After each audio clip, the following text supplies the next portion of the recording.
il y avait quel premier grand peuple qui célébrait donc cette fête? Il y avait le peuple perse.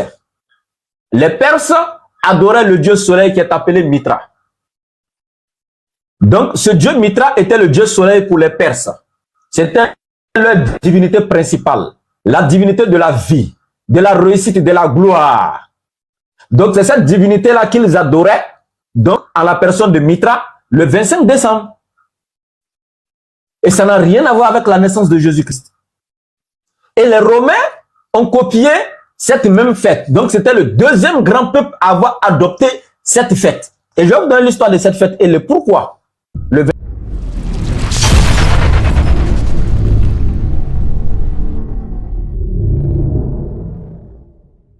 Alhamdulillah, louange Allah, le maître du temps et des circonstances qui transcendent le temps et l'espace. Allah, le créateur de toutes choses. C'est lui qui a créé les êtres humains et les djinns que pour l'adorer. Lui vouer un culte exclusif et sincère, dépourvu de toute idée d'idolâtrie et de polythéisme.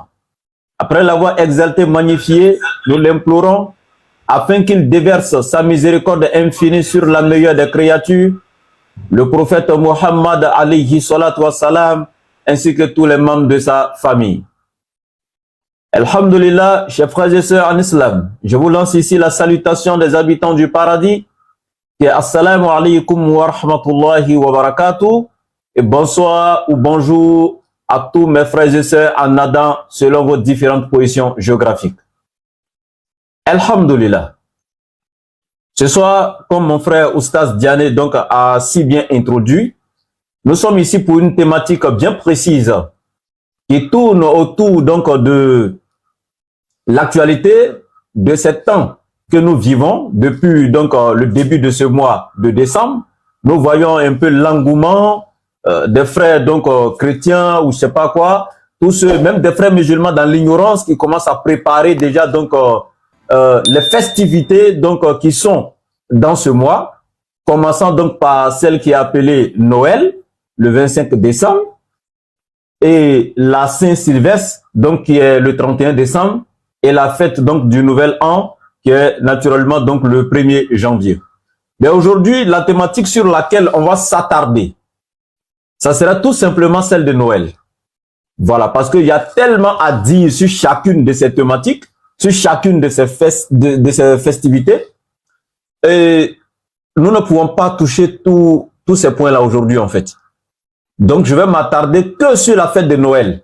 Et sachez que ça ne sera pas la seule émission qui sera sur celle de Noël. On aura au moins 2-3 assises encore sur Noël avant d'aller sur Saint-Sylvestre. Et après Saint-Sylvestre, on aura peut-être 2-3 assises sur Saint-Sylvestre avant d'aller sur Nouvel An. Parce qu'il y a toute une histoire qu'on doit faire sortir concernant donc ces fêtes-là, les liturgies, etc., etc.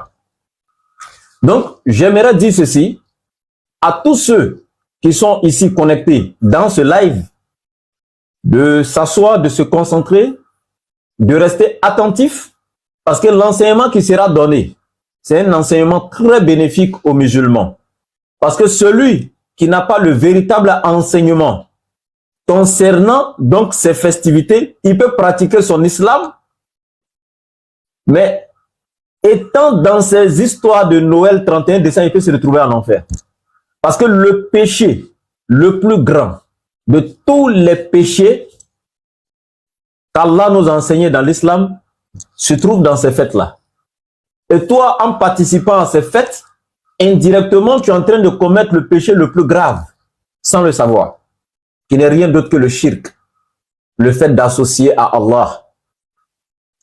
Alors mes frères, avant de rentrer donc dans le vif du sujet, Allah déjà, nous musulmans, il nous a donné quelque chose qu'on appelle le Coran, sa parole, qui est un rappel, qui est un récit, donc qui est notre manuel d'utilisation, qui est un code de vie, un code de loi et un code de conduite pour nous. Et dans ce Coran, il y a une sourate qu'on appelle la souratul Fatiha, qui est celle de l'ouverture, ou prologue pour certains, ou celle dont les 7 versets sont récités, sont toujours répétés, les 7 répétés.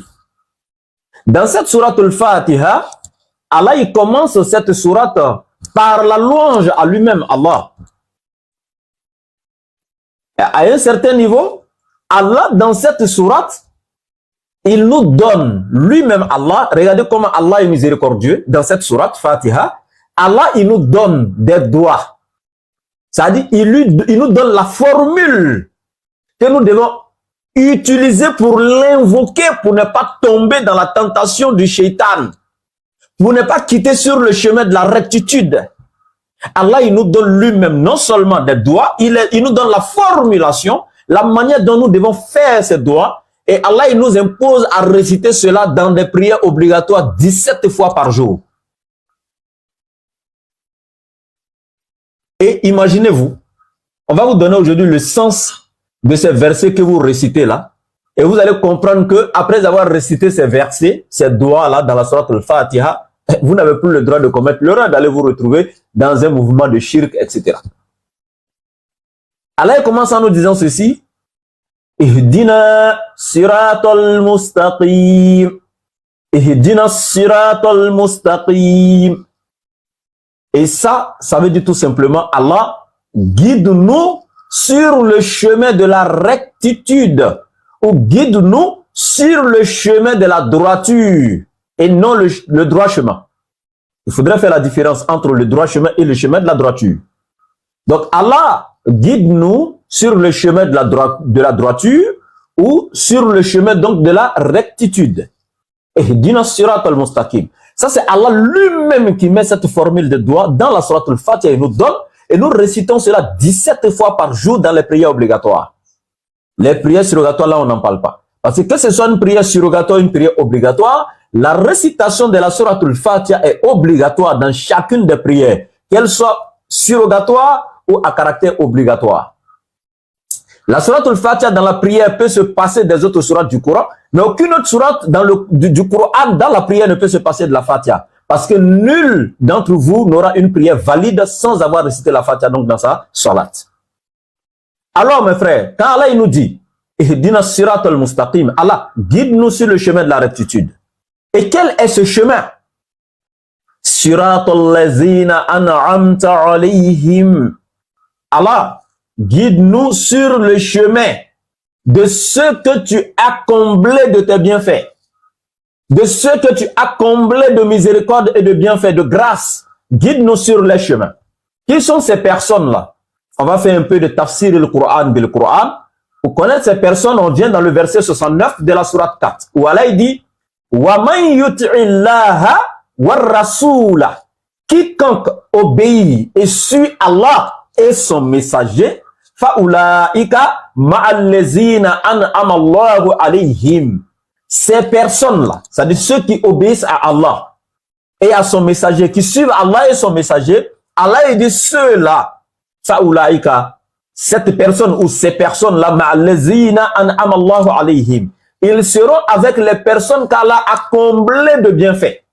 Et qui sont ces personnes-là dont il parle dans la sourate al-Fatiha? Allazina an'amta alayhim, ceux que tu as comblés de bienfaits. Allah il va les citer maintenant. Minan nabiyyin, les prophètes.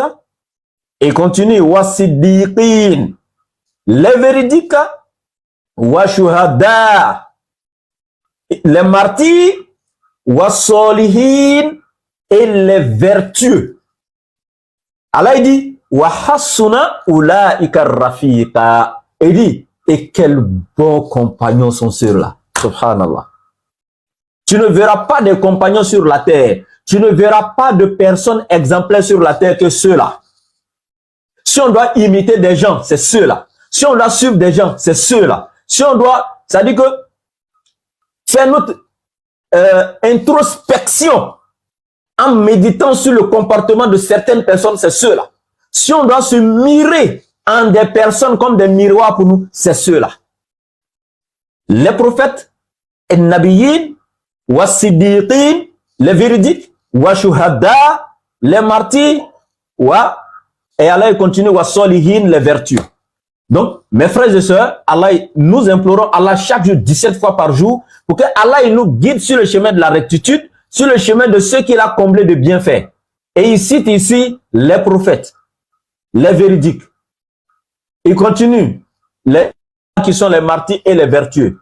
La question qu'on doit se poser, quand toi tu sors, mon frère, la nuit du 24 au lendemain 25, parce que le show commence depuis le 24. C'est là que tu vois les boîtes de nuit. C'est là que tu vois les maquis. En ce moment, tu vois, c'est-à-dire que sur le long des voies, les routes, etc., les Adja, les Madou, les Chaka, ils sont dedans. Hein? C'est-à-dire que ce jour-là, tu confonds. Est-ce que c'est une fête musulmane ou est-ce que c'est une fête chrétienne? On ne sait même plus la fête appartient à qui. Subhanallah. Et ce jour-là, le 24 là, tu verras aucun chrétien en train de se casser des pétards sur la route, etc. et autres. Eux, ils sont concentrés à l'église en train d'adorer leur Dieu qui serait né pour eux ce jour-là. Mais malheureusement, c'est nous les musulmans, tu vois, on les précède déjà. Hein? Dans l'alcool, subhanallah, dans les boîtes de nuit, dans la dépravation totale des mœurs, la fornication, la prolifération de l'adultère des enfants illégitimes cette nuit-là. Subhanallah. Et donc, nous implorons Allah 17 fois par jour en lui demandant de nous guider sur le chemin de ces personnes-là. La question que vous devez vous poser, est-ce que les prophètes ont commis ça, cette action-là? Non.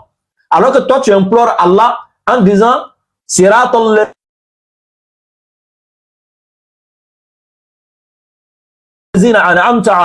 Allah, guide-moi sur le chemin de ceux que tu as comblés de bienfaits. Que cela, les véridiques, les martyrs, les vertueux, eux n'ont jamais commis ces actions que toi, tu es en train donc de commettre actuellement. Ça fait un. Et donc, on continue encore. Et Allah, il continue en disant, Ghayril maghdubi alayhim waladdallin. Et toi-même, tu continues encore dans ta doigt en disant c'est Allah. Ghayril maghdubi. Allah, ne me guide pas. Ne me laisse pas suivre le chemin de ceux qui ont encouru ta colère. Ghayril maghdubi alayhim. C'est-à-dire, je ne veux pas faire partie du chemin de ceux qui ont encouru ta colère. Qui sont ceux qui ont encouru donc la colère d'Allah? La question a été posée au prophète alayhi salatu wa salam à partir de cette partie de la sourate Fatiha. Ghayril maghdubi alayhim. Les Sahaba ont posé la question au prophète, qui sont ceux-là? Ceux qui ont encouru la colère d'Allah. Ici, je fais une brèche pour dire à mes frères qui pensent qu'on n'a pas besoin d'un hadith, donc les soi-disant coranistes, et ça c'est votre cadeau. La question a été posée, Ghayril maghdubi alayhim, c'est qui? Parce qu'Allah n'a pas dit leur nom. Il a juste dit ceux qui ont encouru la colère d'Allah. Il n'a pas spécifié leur nom. Les Sahaba ont posé la question au prophète, qui sont ceux-là? Ça, c'est pas, leur nom n'est pas écrit dans le Coran, mais le prophète a répondu dans les hadiths authentiques. Il a dit, Humul Yahoud. Humul Yahoud. Il dit, ceux-là, ce sont les Yahoud, les Juifs. Waladali. Et Allah ne me laisse pas aller sur le chemin également des égarés. Ils ont également encore posé la question au prophète, qui sont ces égarés-là? Il a dit, Humul Nasara. Ce sont les chrétiens. Donc, 17 fois par jour, mon frère, ma soeur, toi, tu es devant Allah subhanahu wa ta'ala en train de l'implorer qu'il te guide sur le chemin de ceux qu'il a comblés de bienfaits, les prophètes, les véridiques, les trucs, les martyrs, les vertueux, et non le chemin de ceux qui ont encouru sa colère, qui sont les Yahoud, qui ont tué les prophètes d'Allah subhanallah, qui ont même tenté à la vie de l'avant-dernier prophète qui est Nabi Isa alayhi salam. Et c'est pourquoi Nabi Isa alayhi salam lui-même disait, toi, Jérusalem, Jérusalem, toi qui tues les prophètes. Ils ont tellement tué les prophètes d'Allah. Et comme on fait actuellement le tafsir du Coran, actuellement on est sur le tafsir de la sourate Al-Baqarah, vous verrez avec moi, bientôt dans le même tafsir de sourate Al-Baqarah pour ceux qui suivent, pourquoi est-ce que Allah appelle ces personnes-là ici ceux qui ont encouru la colère d'Allah? Les dégâts qu'ils ont commis, les péchés qu'ils ont commis. Subhanallah. Donc, et les Nasara qui sont les égarés, les chrétiens. Et pourquoi Allah les traite d'égarés et toi tu les suis? Et ça c'est une contradiction toi-même. Tu te contredis parce que tu passes chaque fois devant Allah 17 fois par jour. Tu demandes à Allah de t'éloigner d'eux. Mais toi-même encore tu viens t'insérer parmi eux au point même à telle enseigne que tu viens prendre même certaines parties de leur dogme, de leur culte, etc. Tu charges sur ta tête comme si c'est pour toi alors que rien ne t'a été prescrit de tout cela. Donc, mes frères et sœurs en islam, c'était ici donc pour réveiller vos paupières de discernement qui dorment. Donc, essayez de vous avertir. Si vous dormez, réveillez-vous, asseyez-vous, concentrez-vous et écoutez maintenant l'enseignement. Maintenant, je rentre dans le vif donc, du sujet, Inch'Allah. Maintenant, nous parlons ici d'une fête qui est dénommée donc la fête de Noyohel. C'est le véritable nom que je vous donne comme ça, Noyohel, qui a été francisé par Noël. Noyohel veut dire tout simplement nouveau soleil. Noyohel, le nouveau soleil. Et cette fête, déjà, n'a rien à voir avec une fête chrétienne. Vous serez choqués d'entendre cela. Ça n'a rien à voir, mes frères chrétiens, vous qui suivez le live. Cette fête n'a rien à voir avec une fête chrétienne. Déjà, il y a certains musulmans, certains guides spirituels en islam dont je ne citerai pas les noms, je ferai taire les noms, mais qui nous font croire que le musulman peut fêter cette fête-là parce que c'est la naissance d'un prophète d'Allah qui est Nabi Isa alayhi salam. Donc, pour ton information, cher guide spirituel, que tu serais, cette fête n'a rien à voir avec Nabi Isa alayhi salam. Les chrétiens même qui ont dénaturé le chemin de Nabi Isa alayhi salam après son passage, cette fête n'a rien à voir avec le christianisme. C'est une fête qui a existé, une célébration païenne qui a existé avant donc la naissance de Isa alayhi salam, des siècles et des siècles avant. Je ne dis pas des jours avant, ni des semaines avant, ni des mois avant, ni des années avant, mais je vous dis des siècles avant. Eh bien, cette fête d'origine païenne était célébrée dans le monde par deux grands peuples. Et après, il y avait des petits peuples qui célébraient également pour d'autres causes, mais qui coïncidaient avec la même date du même 25 décembre. Cette date problématique, c'est comme ça que j'appelle cette date-là. C'est une date problématique spirituelle qui égare beaucoup de gens, qui font rentrer beaucoup de musulmans dans le shirk sans qu'ils ne s'en rendent compte. Donc, il y avait quel premier grand peuple qui célébrait donc cette fête? Il y avait le peuple perse. Les Perses adoraient le dieu soleil qui est appelé Mitra. Donc, ce dieu Mitra était le dieu soleil pour les Perses. C'était leur divinité principale, la divinité de la vie, de la réussite, de la gloire. Donc, c'est cette divinité-là qu'ils adoraient, donc, en la personne de Mitra, le 25 décembre. Et ça n'a rien à voir avec la naissance de Jésus-Christ. Et les Romains ont copié cette même fête. Donc, c'était le deuxième grand peuple à avoir adopté cette fête. Et je vais vous donner l'histoire de cette fête et le pourquoi. Le 25 décembre, et pourquoi ces peuples-là célébraient cette divinité soleil ce jour-là. Le deuxième peuple qui a suivi, ce sont les Romains.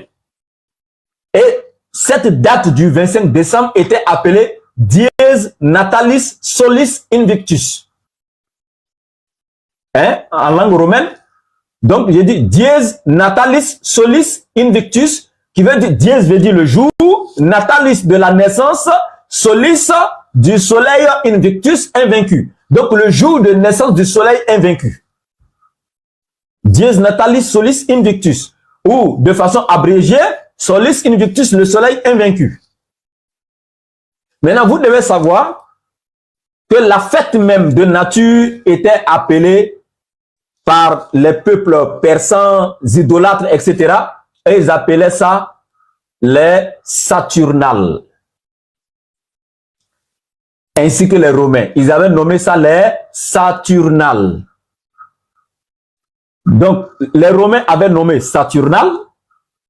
Et aussi, le côté perse, on avait nommé hivernal. Parce que c'est pendant l'hiver que cela se passait. Et ça durait une semaine, cette célébration. Et cette une semaine était datée à partir du 17 décembre jusqu'au 24 décembre. Voici dans l'intervalle où cette fête était célébrée. Du 17 décembre jusqu'au 24 décembre.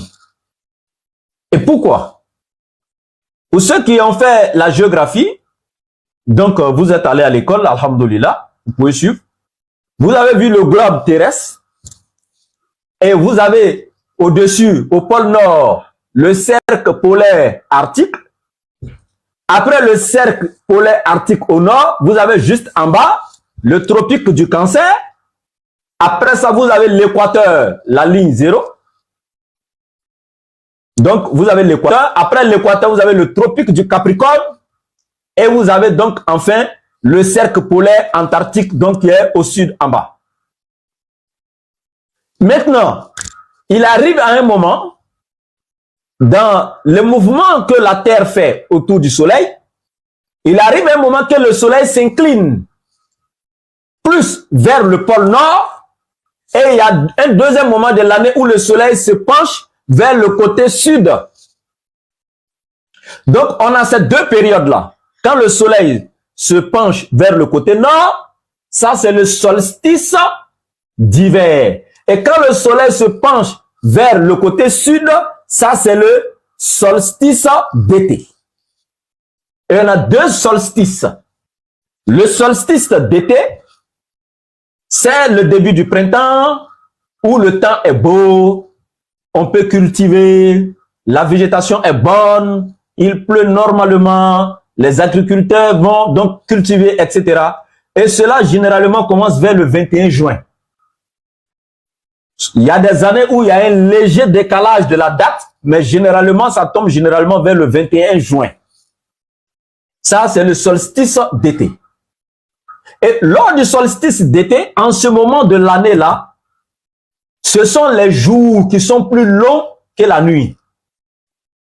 C'est pourquoi même vous les musulmans, vous regardez vos montres quand vous faites, il y a des moments de l'année où la prière de Maghrib là, ça, même quand ça tombe sur le mois de Ramadan, vous voyez que vous pouvez rompre le jeûne jusqu'à 18h50 là-bas. Mais il y a aussi des moments de l'année où la prière de Maghrib, c'est à partir de 18h15, 18h20.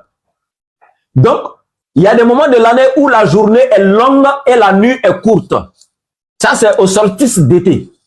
Mais pendant le solstice d'hiver, c'est la nuit qui est longue et les jours sont courts. Et il y a encore une nuit qui était repérée par ces peuples-là, qui était la nuit la plus longue de toute l'année. Elle tombait sur la nuit du 24 décembre, généralement à leur temps. Parce que maintenant, les temps ont changé, il y a eu les changements climatiques, etc. Beaucoup de choses donc dans l'univers ont basculé, etc.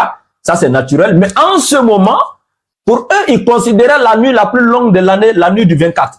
Donc, cette célébration commençait depuis le 17 décembre jusqu'au 24 décembre, où donc il y avait la nuit la plus longue de l'année. Le lendemain, maintenant, était là, le 25 décembre, donc qui était le jour maintenant où le soleil devait leur rendre donc tout ce qu'il lui avait demandé dans l'adoration, dans le polythéisme, etc. Donc, le soleil maintenant ressortait sa lumière pour eux. Maintenant, ces peuples-là, mon temps est fini? Oh, ok, d'accord. Donc, du coup, alhamdoulilah, donc, du coup, je disais ceci, on avait deux types donc, de solstices, le solstice d'été et le solstice d'hiver.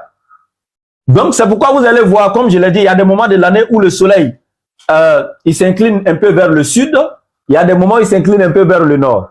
C'est pourquoi vous allez voir dans le Coran, pour ceux qui ont fait, donc, qui ont étudié le Coran, Allah va dire, Rabbul Mashirqaini wal Maghribaini, le Seigneur des deux levants et des deux couchants. Donc, quand tu regardes bien, souvent, le soleil, le lever du soleil décale un peu à des moments de l'année. Pour ceux qui font beaucoup attention, il y a des moments même dans ta propre cour, tu sens que ici, l'ombre vient beaucoup ici, mais il y a des moments de l'année où le soleil décline un peu et puis l'ombre va de l'autre côté, etc. Bon, pour ceux qui font beaucoup attention. Donc, le Seigneur de deux levants et des deux couchants. Maintenant, donc, ces peuples-là, voici comment, alhamdoulilah, ils célébraient donc cette fête-là. Parce que à cette fête-là, les Perses, comme ils adoraient le soleil, et quand le soleil s'inclinait vers le côté sud, donc vers le cercle polaire arctique, ou en d'autres termes, donc vers le cercle polaire arctique, ou peut-être le tropique donc du Cancer, disons du Capricorne, qu'est-ce qui se passait? Automatiquement, le soleil ne donnait plus de sa lumière à 100%. Les rayons du soleil disparaissaient. Et qu'est-ce qui se passait? Il y a le froid qui commençait à s'abattre. Un froid glacial. La neige commençait à tomber, il n'y avait plus de pluie. Écoutez très bien ce que je dis. Un froid glacial. La neige tombait, il n'y avait plus de pluie. Et donc, c'est la glace et le froid total. Et le soleil ne rendait plus sa lumière. Donc, même quand le soleil sortait, c'était pour un court temps, puisque ce sont les nuits qui sont plus longues. Quand le soleil sortait, c'était pour un court temps. Mais quand même qu'il sortait, sa lumière ne frappait plus. Donc, en ce moment, la végétation mourait naturellement. Parce que vous savez, vous êtes allé à l'école, vous avez fait un peu le cours d'SVT, sciences de la vie et de la terre. La science sur la photosynthèse, vous savez que sans la lumière du soleil, les plantes ne peuvent pas pousser naturellement. Et comme la lumière du soleil ne sortait pas, ne frappait plus, et c'est la neige également qui recouvrait toute la végétation, la glace, dont toute la végétation mourait, excepté un seul arbre, ou certains savants nous disent 2 ou 3 petites espèces d'arbres. Mais il y avait une espèce d'arbre, en tout cas, cette espèce-là ne mourrait pas. C'est cette espèce d'arbre-là qu'on appelle le sapin. Donc, vous pouvez aller sur Google, taper le sapin, et puis regardez, c'est un arbre. Pour ceux qui pensent que quand vous voyez, c'est une décoration, en fait, en réalité, c'est un arbre réel même. Le sapin, c'est un arbre réel qui poussait dans la végétation.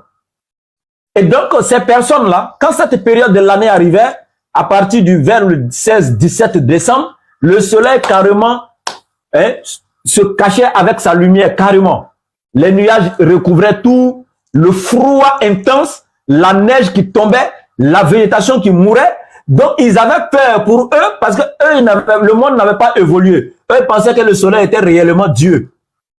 Et que Dieu décide de quitter les humains. Et que si Dieu partait avec sa lumière, l'humanité allait rester dans les ténèbres pour toujours.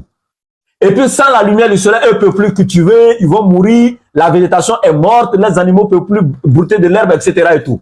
Donc ils se mettaient maintenant à faire des offrandes à Dieu. Je parle des Perses, les adorateurs du dieu Mitra. Ils se mettaient à adorer, à faire des immolations. C'est du shirk total. Depuis le 17, ils sont dans l'immolation des animaux. Ils sont dans l'adoration. Jusqu'à vers le 24, à partir du 25, le soleil commençait à redonner sa lumière. Et c'était la joie, la fête, où les gens mangeaient. Ce jour-là, même quand tu avais un esclave, le fait que le soleil a donné ses premières lueurs là, les gens sont tellement contents, Dieu a accepté leur vœu. En ce moment, tu devais, c'est-à-dire que tu as ton esclave, hein, tu ne vas pas le libérer, mais ce jour-là, tu ne vas pas quand même le punir, tu ne vas pas le faire souffrir. Temporellement, les esclaves étaient libres de manger sur la même table que leur maître pendant 24 heures, avant de redevenir esclaves. Maintenant, ça c'est côté perse. Maintenant, les Romains également, ils ont leur divinité. Quand tu regardes par exemple les jours de la semaine, on a Luneas Dies, qui est lundi, qui est la déesse donc de la lune. Lunea Dies, qui est donc, quand on parle de Dies, c'est jour, Lunea, donc la déesse de la lune. On a Mars, mardi, donc Martis Dies, qui est le dieu de la guerre. C'est son nom que porte le mois de mars. Et aussi le jour mardi, Mars Dies, le jour de Mars. Et donc, c'était le dieu de la guerre chez les Romains. Quand les Romains étaient en guerre contre un autre peuple, etc., c'est cette divinité qu'ils adoraient. Pour eux, c'est elle qui leur donnait la victoire contre donc leurs ennemis. C'était la divinité de la guerre. Après ça, vous avez Mercure Dies, qui est appelé aujourd'hui mercredi, francisé mercredi, Mercure Dies, qui est le dieu Mercure. Ce dieu-là, il est non seulement le dieu du commerce, de tous les commerçants l'adoraient. Tant que tu n'adores pas ton commerce, là, tu n'as pas gagné gros dedans. Donc, pour que ton commerce puisse marcher, c'était le dieu du commerce. Le dieu des voleurs également, ça va vous faire rire, c'était le dieu des voleurs. Et puis, il était le porte-parole des dieux. Mercure était le porte-parole des dieux. Après ça, vous avez donc Jupiter, donc qui est aujourd'hui jeudi. Voilà. Jovis Dies, qui est Jupiter aujourd'hui jeudi, qui était le roi de tous les dieux qui sont dans le ciel, il était le roi des dieux. Mais il était non seulement le roi des dieux, mais il était le fils du dieu Saturne. Et on avait Vénus, la déesse de l'amour, qui est vendredi. Vénus Dies, vendredi, donc la déesse de l'amour. Et maintenant, Saturne, samedi, qui était le dieu donc de l'agriculture, le dieu des semailles, qui était Saturne, le père de Jupiter. Et si je vous dis que ça, c'est des personnes qui ont vécu, des êtres humains qui ont vécu sur la terre, mais qui étaient physiquement, qui corporellement, c'est-à-dire qui étaient forts, après leur mort, les gens les ont divinisés et ils les ont adorés. Ce système a toujours été comme ça à Rome, les Romains. Quand un être humain faisait un exploit, automatiquement, on le divinisait. Après sa mort, tout le monde l'adorait. C'est la même chose quand Nabi Isa alayhi salam est venu, il a fait les miracles, les gens l'ont divinisé. Paul et Barnabas également dans Acte 14, 14, etc. Donc, du coup, le dieu Saturne, également étant le dieu des semailles, quand cette période de l'année arrivait, où la végétation mourait, où il n'y avait plus donc de vie, la végétation avait perdu la vie, le seul arbre que tu retrouvais dans les parages, c'était le sapin qui ne mourait pas. Et regardez un peu, quand il faisait nuit, vu que c'est le sapin qui ne mourait pas, quand il faisait nuit et que la neige tombait, tu vois le petit arbre, le sapin. Mais sachez que le sapin original, il est long. Hein? Excusez. Le sapin original, il est long. Et il peut aller de 30 à 50 mètres de hauteur. Le sapin original. De 30 à 50 mètres donc de hauteur. Mais ce sapin-là, quand il faisait nuit, tu voyais la neige qui tombait sur cet arbre-là. En ce moment, tout le reste de la végétation était morte. Donc, quand la neige tombe dessus, sur les feuilles du sapin, et que la lune, l'éclair de la lune frappait dessus, automatiquement, tu voyais ça briller.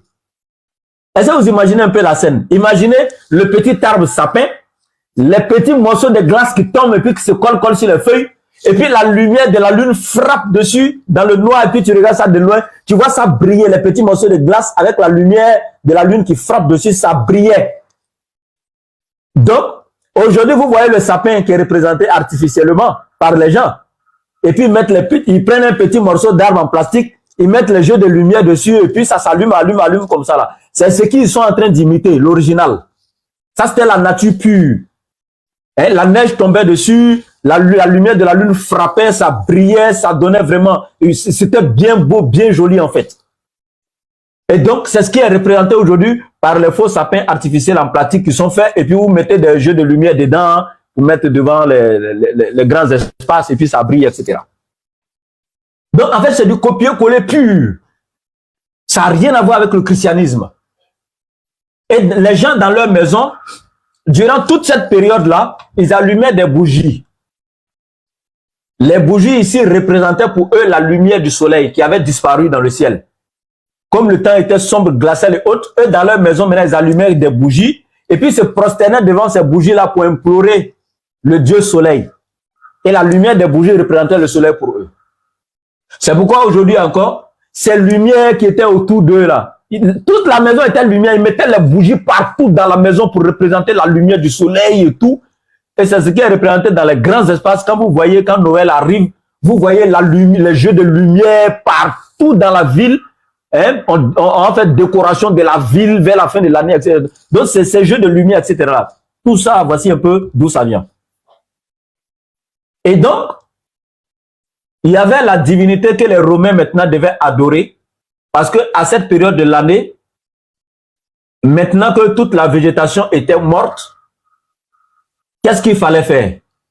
Il fallait implorer, il fallait adorer, invoquer le Dieu de l'agriculture, le Dieu des semailles, pour qu'il redonne la vie à la végétation et puis eux vont pouvoir aller s'aimer et puis pouvoir cultiver en fait. Et le Dieu de l'agriculture, c'était qui? Le Dieu Saturne. Et c'est ce que je viens de vous dire. Donc les Romains, eux, célébraient les Saturnales. Saturnal vient de Saturne, qui est le Dieu de l'agriculture, le Dieu de la végétation. C'est ce Dieu qu'ils adoraient pour qu'il redonne vie à la végétation, en fait. Et dès qu'ils commençaient à adorer ce Dieu-là,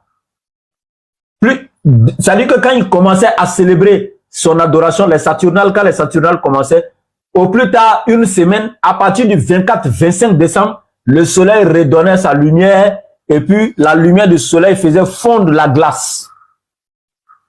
Tu voyais la végétation se retrouvait, les arbres recommençaient à fleurir, etc. Et donc, voici un peu pour les gens ce qu'ils faisaient. Donc, c'était une tradition connue. Du 17 au 24 à 25 décembre. Les Perses faisaient, les Romains faisaient. Ils adoraient la divinité à ces dates-là. Les fêtes étaient faites à ces dates.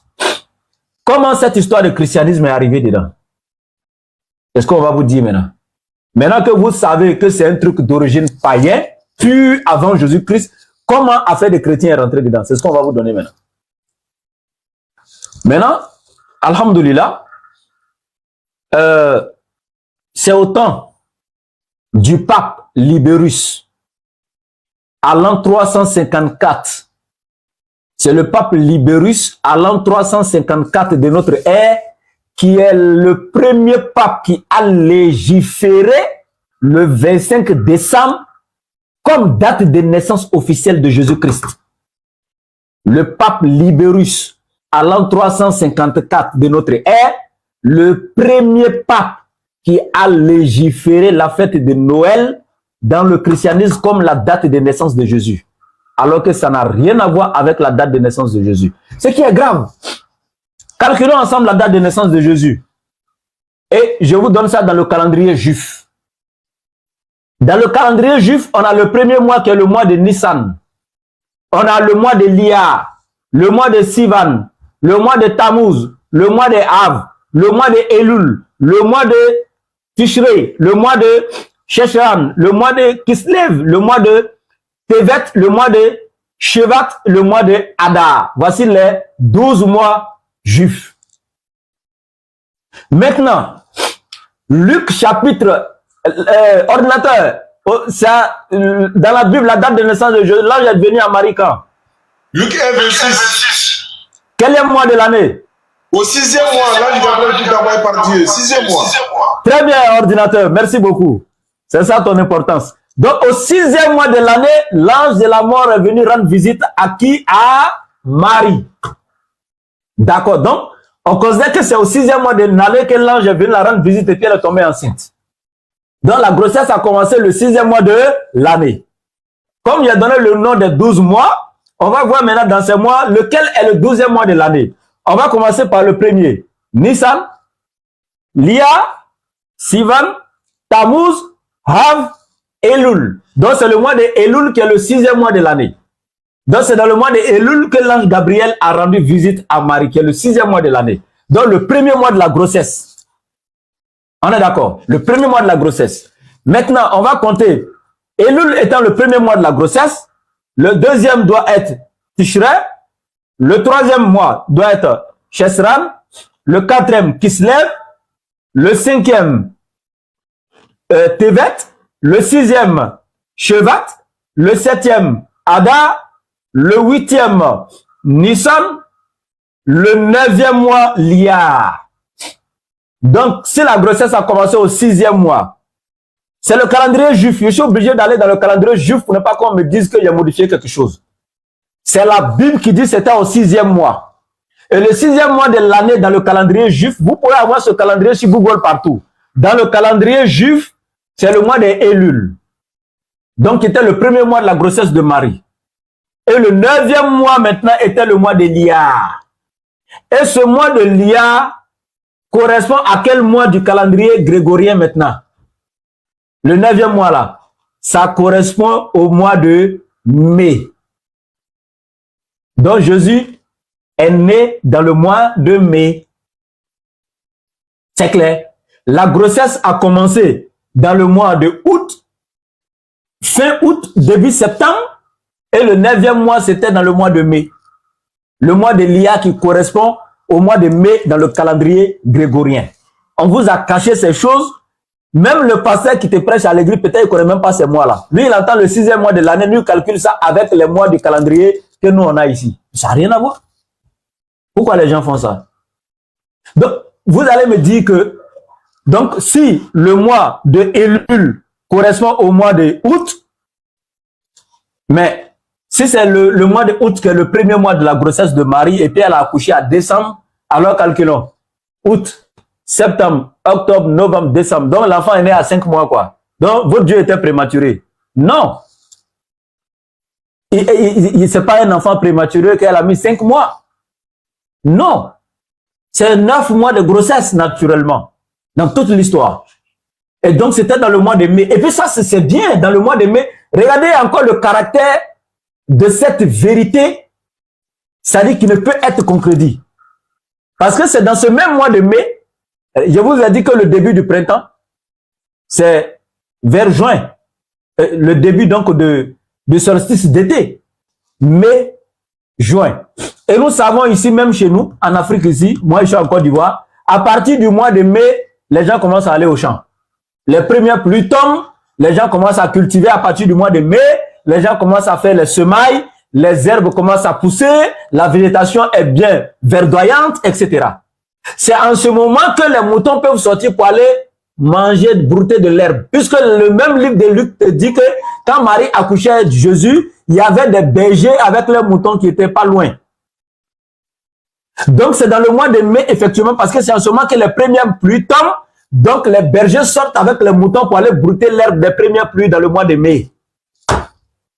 Ça coïncide. Mais si vous amenez ça en décembre là, c'était l'hiver. Or, en ce moment, la végétation mourait, c'était la glace, la neige qui tombait, il n'y avait pas d'herbe, alors les bergers faisaient quoi avec les moutons dehors dans le froid? Alors que demander à chaque éleveur, le froid intense tue les animaux, les moutons. Et puis en plus, la végétation était morte parce que c'est la glace qui recouvrait tout l'espace. Il n'y avait pas d'herbe. Et ils sortaient avec les moutons en décembre pour aller faire quoi dehors? Jamais de la vie, les moutons ne sortent en hiver. Jamais, demandez à tout le monde. Donc, voici un peu la véritable date de naissance de Jésus. Si on doit aller selon ce que Luc dit au 6e mois de l'année, quand on calcule, ça, du mois de Elul, qui est le 6e, le 9e mois tombe sur le mois de Lia, qui tombe sur le mois de mai dans le calendrier grégorien, qui est naturellement le mois où les premières pluies tombent, où les gens commencent à cultiver, les arbres poussent, où les moutons effectivement pouvaient sortir pour pète. Naturellement, le pourquoi les bergers étaient en train de faire pète leurs moutons non loin de l'endroit où Marie a accouché. Si vous amenez ça en décembre, vous allez nous dire vos moutons là partaient brouter quoi, la glace, parce que la végétation était morte. Donc, ça c'est la date de naissance de Jésus. Maintenant, qu'est-ce qui a poussé le pape Libérus à aller prendre cette histoire de 25 décembre là pour venir mettre dans le christianisme? Regardez la stratégie. Et cette stratégie, c'est que c'était des personnes très intelligentes. Lorsque l'empereur Constantine Azim Awal, qui appelait Constantin le grand premier, en français, le grand Constantin, lorsque lui, il avait besoin des chrétiens, donc pour des questions politiques, parce qu'il était en guerre contre un autre peuple, sachant que lui seul, son armée ne pouvait pas vaincre, et il a su que les chrétiens en ce moment avaient leur armée, l'église catholique romaine avait son armée, les chrétiens étaient bien structurés, ils avaient une armée forte. Donc, qu'est-ce qu'il allait faire? Il va conclure un pacte avec Sylvestre Ier, Saint Sylvestre, de sorte que si les chrétiens se rallient à lui pour aller vaincre lui ses ennemis, s'ils ont pu avoir la victoire, lui, il va aider les chrétiens donc à prendre presque tout le territoire romain et à répandre le christianisme partout. Il va leur donner une grâce, hein, donc je ne peux pas dire présidentielle aujourd'hui, mais une grâce royale ou je ne sais pas, impériale, mais voilà. De sorte qu'ils aillent partout avec le christianisme. C'était un contrat entre eux. Et qu'est-ce qui va se passer? Ils vont s'associer à lui, effectivement, il aura la victoire. Mais il doit tenir sa promesse.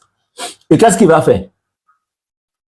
Déjà, la première promesse, il est devenu lui-même, il s'est converti au christianisme. Mais, malgré qu'il s'est converti au christianisme, dans toute l'histoire, pour les vrais théologiens, pour les vrais historiens, ils savent que Constantin s'est converti au christianisme, mais il a toujours adoré son Dieu soleil. Il était chrétien, mais il adorait toujours son Dieu soleil. Il n'a jamais abandonné l'adoration de Mitra, son Dieu soleil.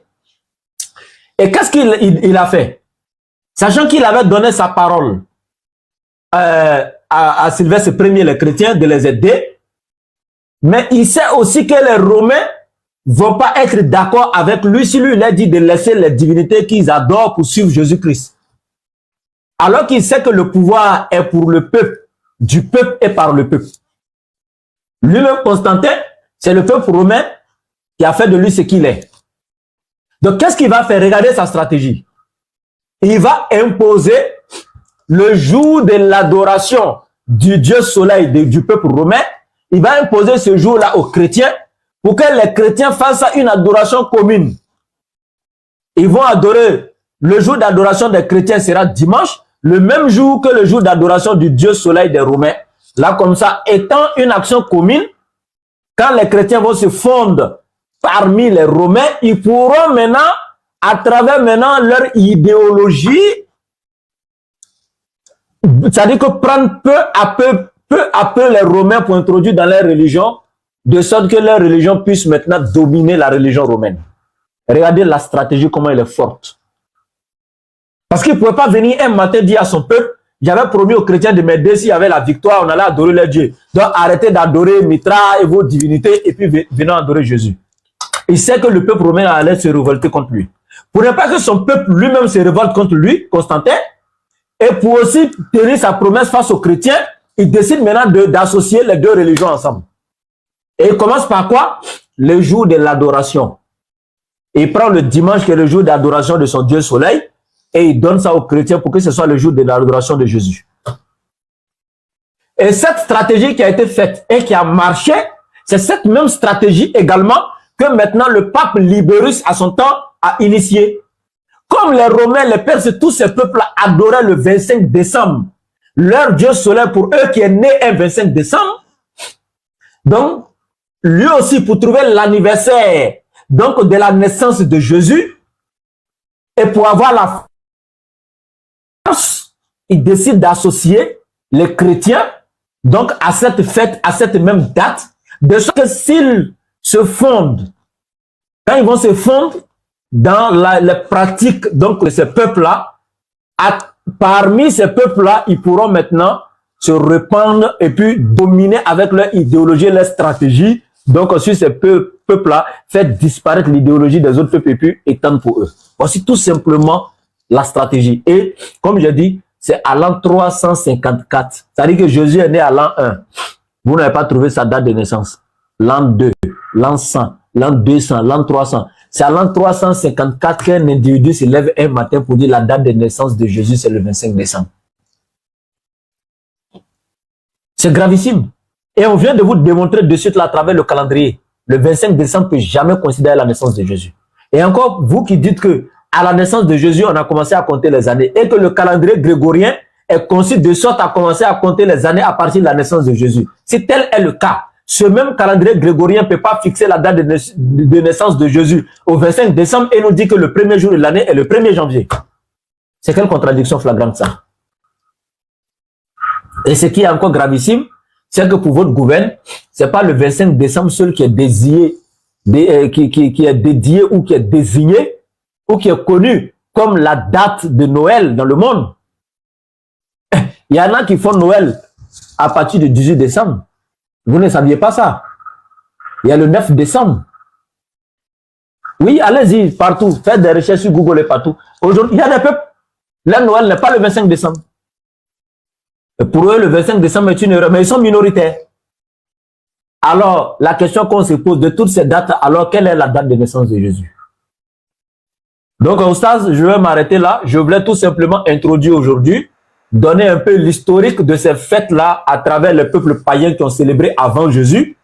Et puis tout simplement, comment le pape Libérus allait donc prendre une pratique païenne, collée au christianisme, se fondre avec les chrétiens dedans, et à travers leur idéologie, maintenant, dominer sur les autres, etc. Donc, voici un peu ce que je voulais dire aujourd'hui. Prochainement, on va rentrer dans plus de détails. Merci beaucoup. Salam alaikum. Alhamdulillah, Rabbil Alamin, ala salatu wassalam. Alors, Rasulullah, ceux qui nous suivent à travers le monde, Alhamdulillah, l'exposé est fini, comme vous le savez. Aujourd'hui, vous aurez l'occasion, Inch'Allah, de nous poser toutes les questions. Donc, ceux qui veulent poser des questions, j'arrive pas à voir ceux qui font la demande de monter. À part ceux qui font la demande de monter, peuvent, comment dirais-je, ils peuvent appeler également directement. Ils peuvent appeler directement sur le WhatsApp. Là, on va prendre ça en direct dans l'audio ici. Parce que nous sommes en co-live. Je vais essayer de faire monter quelqu'un. Est-ce que ça pourra? Est-ce qu'il peut monter étant dans le co-live? Voilà. Je rappelle que les questions doivent être posées sur le thème, s'il vous plaît. De connecter le créateur. Non, non, non, c'est pas possible. Donc, ça serait un peu difficile que quelqu'un monte là-bas pour pouvoir poser des questions, Inch'Allah. D'accord. Donc, vous pouvez appeler, hein.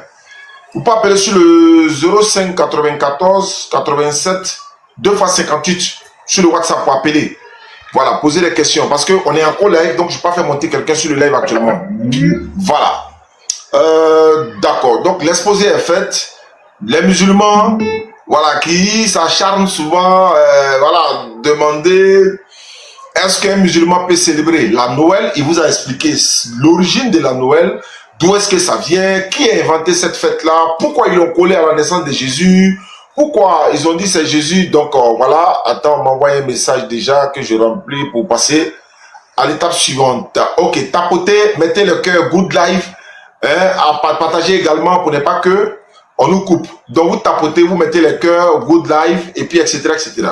Dans le cas contraire, si vous ne pouvez pas comment dirais-je, si vous ne pouvez pas appeler là-bas, je vais ouvrir l'autre live ici, je vais vous faire monter ici et puis on va entendre directement sur le live de ce côté-là, Inch'Allah. Voilà. Voilà. Ok. Voilà, ceux qui sont là, parce que si on veut prendre les questions en commentaire, ça serait compliqué. Je répète, nous sommes en co-live. Si je veux faire monter le co-live ici, est-ce que ça peut? Je vois Rita Ndiaye qui est là. Je pense qu'elle veut poser des questions. On dit ici, attendez, hein, en acceptant les demandes d'individus, tu déconnectes. On dit, tu te déconnectes de ton compte et passes en live avec des invités. Alors là, ah bon, c'est possible ça? Ah ok, d'accord. Ok, d'accord, ça, on ne le fera pas. Donc, vous pouvez appeler plus 225. Il dit qu'en co-live, ça ne peut pas. Ok, d'accord, il n'y a pas de souci. En co-live, ça ne peut pas. Donc, vous serez obligé d'appeler sur le WhatsApp 05 94 87 58 58 pour poser des questions. Maintenant, si je vois des commentaires ici, je vais les prendre en commentaire et puis je vais poser la question à l'invité également. Donc, je rappelle que c'est la première partie de l'émission. On va faire, Inch'Allah, la deuxième partie de l'émission et vous allez également venir. Là, on va parler aussi de la deuxième partie de Noël et puis également, on parlera de la Saint-Sylvestre. Voilà, le 31 décembre, la Saint-Sylvestre, quelle est la différence? Tout ça. Donc, vous pouvez mettre les questions en commentaire aussi. On va essayer de répondre à ça, Inch'Allah. Voilà. Le numéro, Abdelaziz avait mis le numéro tout à l'heure. Donc, vous pouvez également appeler sur le WhatsApp. Donc, tapotez, mettez le cœur et puis good live pour qu'on puisse sécuriser.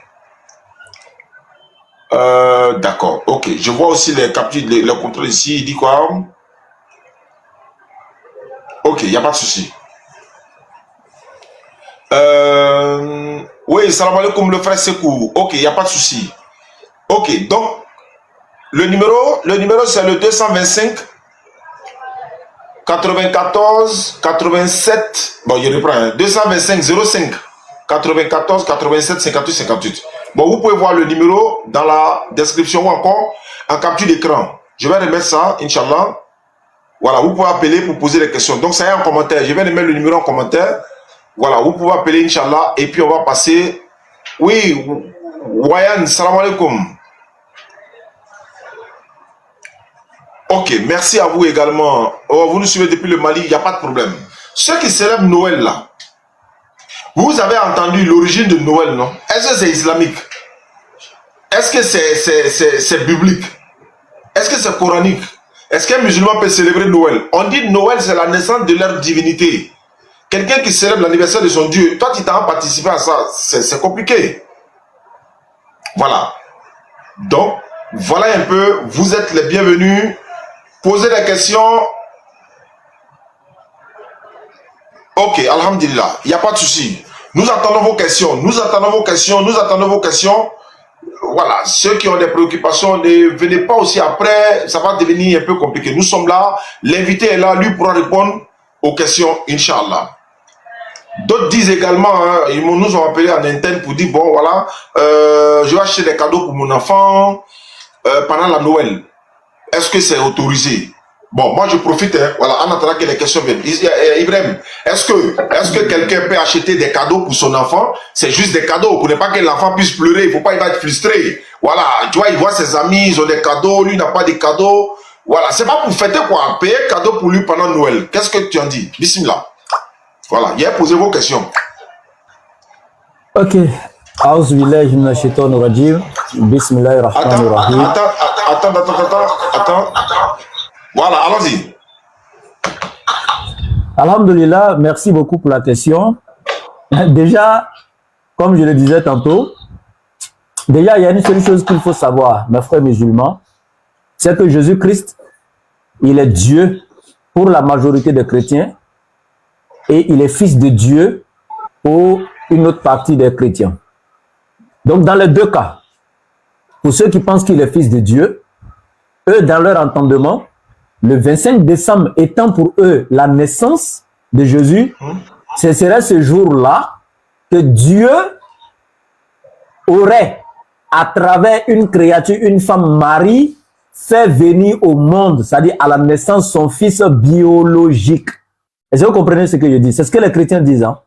Alors si Jésus est considéré comme fils biologique de Dieu, Marie comme sa mère biologique, Marie serait qui pour Dieu? Alors que dans le Coran, Allah dit qu'il n'a pas de compagne. Alors pour ceux qui pensent que Jésus est Dieu, eux dans leur entendement, c'est Dieu lui-même qui se serait donné un corps physique incarné dans le ventre de Marie est venu sur la terre. C'est-à-dire Dieu lui-même qui s'est donné un corps qui est rentré dans le ventre de Marie et qui est venu sur la terre le 25 décembre. Alors toi, musulman, si tu penses que Dieu n'a aucun enfant biologique, si tu penses que, et que tu crois que Dieu lui-même aucunement ne peut se faire un être humain venir sur la terre, ça serait trop rabaisser Dieu, diminuer Dieu. En ce moment, cette fête devient haram totalement. Maintenant, est-ce que quand tes enfants voient leurs amis chrétiens avec des cadeaux, toi tu peux acheter des cadeaux pour tes enfants parce que oui, ils ont vu cadeaux dans la main des autres enfants, donc ça les fatigue, ils sont gênés. Si tu vois aussi les enfants des chrétiens en train d'engraisser leurs dents et les lèvres par la bonne chair du porc, il faut acheter quelques morceaux aussi pour tes enfants. Oui, c'est clair. C'est que si tu vois les enfants des chrétiens en train de manger une bonne soupe de porc et que tes enfants n'ont pas mangé aussi, il faut acheter aussi pour donner à tes enfants. Soupe de porc aussi. On va voir si c'est possible. Si tu vois les chrétiens en train de... Je peux? D'accord, rapidement. Alors, la sœur Rishan Diaye. Salam alaikum. Wa alaikum salam. Oustaz, j'avais une question. Ok, allons-y, l'invité vous écoute. En fait, la question, c'était par rapport aux prêtres, aux gens de l'église, là. En fait, tout ça, en fait, je voulais juste savoir s'ils sont tous dans le faux. Tu veux savoir si tous les chrétiens sont dans le faux, mais je ne pense pas que ce soit le thème du jour. Le thème du jour consistait, n'est-ce pas, par rapport à la fête de Noël. Je vais vous poser la question, ma soeur. Vous êtes musulmane, c'est ça? Oui, en fait, moi, mon papa est chrétien et ma mère est musulmane, donc j'ai pris la religion de ma maman. Donc tu es musulmane? Depuis toute petite, donc, oui, j'ai toujours été musulmane. Est-ce que ton papa célèbre la Noël? Bien sûr. Et toi, qu'est-ce que tu en penses? Non, moi j'ai jamais... En fait, au Sénégal, nous on ne célèbre pas, mais quand même toutes les maisons cuisinent, on mange ensemble et tout ça. Ah, vous mangez ensemble pendant la Noël et tout ça, c'est ça, puisque c'est à la maison? Non, pas avec eux, mais chaque maison cuisine quelque chose, quoi. Mais c'est les maisons qui cuisinent...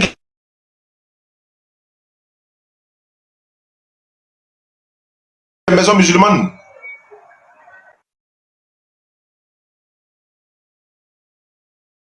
D'accord. Salam. Donc, l'invité, elle dit, de chez eux à la maison, c'est vrai, papa est chrétien, maman musulmane. Mais en dehors de ça, les voisins qui sont musulmans, chacun fait des cuisines, sinon on prépare de la nourriture pendant cette période de Noël là. Qu'est-ce qu'on pense de ça? Ils sont musulmans, mais voilà, c'est comme ils participent à la fête. Ah, de reprendre la question? Ok. Voilà, elle dit que elle est musulmane, sa mère est musulmane, son père est chrétien, son papa célèbre la Noël, mais elle participe pas. Mais il se trouve que dans son entourage, les voisins qui sont musulmans, n'est-ce pas, préparent à la période, à la même date qu'est la Noël, c'est-à-dire ils participent à la Noël en préparant chez eux même à la maison, mais étant musulmans. Voilà. D'accord, alhamdoulilah. Comme je dis, déjà, il faut savoir que c'est la fête, c'est déjà l'intention en fait. Donc ici, le fait d'attendre cette date du 25 là, étant un musulman, et préparer ce jour, une nourriture festive, pour mettre la famille à l'aise, etc. Tu as déjà participé à cette fête. Il ne faudrait pas qu'on se voile la face. Pourquoi tu ne l'as pas fait le 1er décembre? Pourquoi tu ne l'as pas fait le 25 novembre? Pourquoi tu ne l'as pas fait le 2 août? Pourquoi attendre le 25 décembre pour faire cette nourriture? Peut-être que tu ne fais même pas d'habitude à la maison, une nourriture un peu rare, un peu chère. En tout cas, voilà, mettre les enfants à l'aise, la famille, bien manger, etc. Tant que tu fais ça avec le Noël ensemble ou le 25 décembre, c'est déjà la même chose en fait. Il ne faudrait pas qu'on se voile la face. Parce que le prophète alayhi salatu wa salam a été clair. Nous ne devons pas les imiter dans quoi que ce soit. Même quand le prophète alayhi salatu wa salam les a trouvés en train de jeûner le 10 du mois de Muharram, qu'est-ce qu'il a dit? Vous jeûnez ce jour pourquoi? Ils ont répondu, nous le jeûnons pour remercier Allah par rapport à ce qu'il a fait en sauvant Moussa alayhi salam avec les enfants d'Israël du jour de souffrance des pharaons. Mais le prophète alayhi salatu wa salam leur a dit quoi? Moi, je suis encore plus apte à célébrer Moïse que vous, parce qu'il est mon frère. Mais le prophète a dit quoi ceci? Il dit, si l'année suivante me trouvait en vie, j'allais jeûner le 9e et le 10e jour. Pour mettre une différence entre pour moi et pour les Yahoud. Le prophète a dit de mettre une différence entre nous et eux. Tu vois, quant aux mêmes Yahoud, c'est des gens qui aiment laisser leur moustache. Et le prophète a dit, mettez la différence entre vous et eux. Rasez votre moustache et laissez votre barbe. Donc du coup, tu ne peux pas aller célébrer le 25 décembre à la même date que la célébration païenne et venir nous faire prétendre que tu as fait ça comme ça au hasard. Ben, si c'est une coïncidence, pourquoi tu ne l'as pas fait durant? Il y a 365 jours dans l'année. Tu avais 360 jours, ou peut-être 362 ou 363 jours pour célébrer ça. Pourquoi attendre ce seul jour-là? Donc le musulman, très sincèrement, n'a pas le droit. Donc je conclue pour dire ceci. Le musulman ne peut pas célébrer ça. En lui-même préparant une bonne nourriture pour célébrer ça, c'est interdit. En réceptionnant une nourriture venant donc des chrétiens à l'occasion de cette fête pour consommer, c'est interdit également. Voilà. Ouais, bah. Voilà, c'est là que je voulais en venir. Voilà, je voulais en venir là parce que voilà, même ce matin chez ma voisine qui est musulmane, voilà, elle me posait la question comme ça, mais elle dit les autres voisins qui sont là sont des chrétiens, voilà, et si nous envoient leur nourriture, voilà, dans les jours qui viennent, hein, parce que les voisins se préparent pour envoyer la nourriture aux voisins aussi qui sont là, qui sont musulmans. Donc là, elle m'a dit, mais si mes voisins vous envoient la nourriture, qu'est-ce que je fais? Je lui ai dit, non, il faut regarder l'émission ce soir. Et puis voilà, elle a dit, il n'y a pas de problème. Je pense qu'elle est connectée. Et je pense qu'elle a eu déjà sa réponse. Maintenant c'est dans la même veine. Hein. Voilà, certains disent, mais et par rapport aux cadeaux, par exemple, les cadeaux pour les enfants, par rapport à cette période des fêtes Noël là, comme il y a un qui dit, c'est la fête des... Il dit c'est la fête des cadeaux. Donc, c'est cadeau, c'est Noël, donc on paye cadeau pour les enfants. Donc lui... Qu'est-ce que tu en penses? Voilà. Ok, bon, je dis tout simplement que ce n'est pas permis à un musulman d'offrir des cadeaux à ses enfants ce jour-là, non. Vous avez votre calendrier islamique. Vous avez le mois de Muharram, qui est le nouvel an du musulman, etc. Donc quand ça arrive, tu achètes des cadeaux, tu donnes à tes musulmans et à tes enfants, disons, tu enseignes à tes enfants que dans la vie, là, chacun a sa religion, chacun a sa foi, sa croyance, sa doctrine. Donc, votre fête, c'est ça, c'est ce mois-là. Tu peux lui donner des cadeaux, mais sauf que toi, musulman, tu connais même pas ton calendrier, tu connais même pas ton nouvel an. Quand ça arrive, ça t'intéresse pas et tu te concentres sur pour les autres. Quand ça arrive, quand ils achètent des cadeaux pour les enfants, c'est en ce moment, toi, tu achètes des cadeaux pour tes enfants, soit disant que si je n'achète pas des cadeaux pour mes enfants, comme les enfants des autres ont des cadeaux, mes enfants seront tristes, etc. Mais c'est ce que je venais de dire en amont. Je dis, mais si tu trouvais aussi que les enfants des chrétiens là étaient en train de manger de la viande de porc, est-ce que tu allais en acheter aussi pour tes enfants sous prétexte que tes enfants seront tristes s'ils n'en ont pas mangé? Non. C'est pas parce que quelqu'un est en train de commettre une action mauvaise que toi tu vas faire la même chose sous prétexte que s'il ne fait pas la même chose, tel sera gêné ou autre. Non. Nulle obéissance aux êtres humains dans la désobéissance à Allah. Tu peux acheter des cadeaux pour tes enfants avant Noël. Tu peux acheter des cadeaux pour tes enfants après Noël. Mais mon frère, achète des cadeaux pour tes enfants dans le mois de novembre. Ouais, même quand ils viennent te dire, papa, mais le 25 décembre là, voici tel qui a acheté cadeau pour ses enfants. Papa, on veut aussi. Rappelle-lui, je t'ai acheté des cadeaux en novembre. Va prendre pour toi, faut jouer avec. C'est tout. Tu n'es pas obligé d'attendre le 25 décembre pour acheter des cadeaux pour ton enfant. Donc, le musulman n'a pas le droit. Merci. Oui, nous avons une soeur qui est en ligne, elle s'appelle Sidibé Tené. Allô, salam alaikum, ma soeur. Pour poser une question. Allons-y. Il y a deux préoccupations que j'aimerais. Allons-y, ma soeur. Il y a deux préoccupations que j'aimerais. D'accord. Bon, c'est sur le même thème, quoi. Bon, pendant la période de décembre, bon, moi, je suis pour enfant. J'ai pas compris? J'aimerais savoir si je vends un jouet d'enfant. Ah, tu vas les jouer. Elle vend les jouets des enfants. Ah, oui, ok, allons-y. J'aimerais savoir si je suis intégré en islam. On essaie de voir pour pouvoir arrêter tout ça. Donc, j'aimerais savoir si c'est un interdit. Attends, il y a longtemps que tu vends les jouets ou bien c'est à cause de Noël que tu as commencé à vendre jouets? Donc, je vends les jouets il y a longtemps. Ok, donc il a entendu la... Ok, il a entendu la question, il pense qu'il va répondre à la question. Donc, elle dit elle vend les jouets, donc oui. Elle veut savoir vendre les jouets. Surtout aussi à cette période, est-ce que c'est interdit? Allons-y, dis-moi. Ok, alhamdoulilah, non, il n'y a pas de problème. Si, seulement si, c'est ton commerce, d'habitude tu vends les jouets et ça coïncide avec la période de Noël, ça continue, tu continues de vendre tes jouets. C'est comme celui qui vend le riz d'habitude. Le boutiquier vend son riz. Mais si un chrétien vient le jour de Noël payer un sac de riz chez lui pour aller fêter sa Noël, lui il vend son sac de riz. Voilà. Mais si c'est à l'occasion de Noël, maintenant que toi tu viens vendre les équipements de Noël, les sapins, les jouets, les trucs, tu n'as pas le droit. Et puis dans ton magasin de jouets, que ce soit réellement que des jouets. Mais il ne faudrait pas que ce soit les autres accessoires de Noël là. Tu ne dois pas vendre de sapins, tout ce qui est lié vraiment, des trucs de Père Noël, tu ne dois pas vendre ça. C'est comme si tu faisais la promotion donc de cette fête-là. Tu vends tes jouets d'enfants, des poupées, tes petites voitures ou quoi que ce soit, mais il faudrait que ce soit quelque chose que tu faisais naturellement, c'est ton commerce. Ça coïncide avec Noël, vends toujours tes choses. Que ce soit un chrétien qui vient acheter pour Noël, ça ne t'engage à rien. Donc fais ton commerce si tel était le cas. Merci. Ok, nous avons une soeur Yvonne. Yvonne qui est en ligne ici. Ok, allô, bonsoir ma soeur.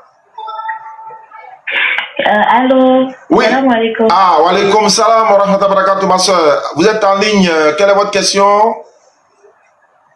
Ma question, c'est que j'ai une fille, elle est à l'école, mais ils ont demandé à ceux qui vont faire une fête pendant le 25, non, le 24 décembre. Donc, j'aimerais savoir comment dire à l'enfant que les musulmans ne fêtent pas la Noël.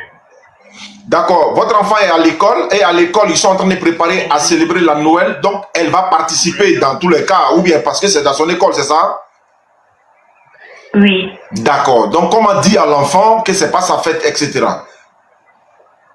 Oui, mais elle est très petite. Ok, il n'y a pas de problème. Il faut éduquer l'enfant à bas âge aussi. Inch'Allah. D'accord. Il n'y a pas de problème. L'invité va répondre à chaque... Restez en ligne. Voilà, vous restez sur le live, vous écoutez, Inch'Allah. Donc, vous avez compris, Ibrahim, bismillah. Alhamdoulilah, j'ai compris, mais sauf que cette question-là, elle me revient beaucoup de fois, mais voici ce que je dis vraiment à ceux qui posent la question. Désolé, l'islam vient donner tout simplement des jugements sur les situations. Maintenant, comment toi-même tu vas t'y prendre pour résoudre le problème, moi je ne peux pas te donner ça. Mais le jugement est que le musulman, c'est pas sa fête et le musulman ne doit pas initier ses enfants dedans. Voilà. Maintenant, comment toi-même tu vas t'y prendre pour gérer ta fille? Bon, moi, je sais pas comment tu vas t'y prendre. Voilà. Donc, ça, moi, je donne le jugement de l'islam sur la chose. Ben, ce qui est de comment tu vas t'y prendre pour gérer avec ta fille, moi, je pense que ça, c'est à toi de voir en tout cas la bonne manière. Ou peut-être, hors antenne ici, tu pourras envoyer peut-être sur WhatsApp nous contacter et puis on va réfléchir sur des idées, etc. Mais ici, je ne donne que le jugement islamique et voilà. Ça, peut-être, c'est hors antenne, on peut s'aider avec des idées et puis voilà. Merci.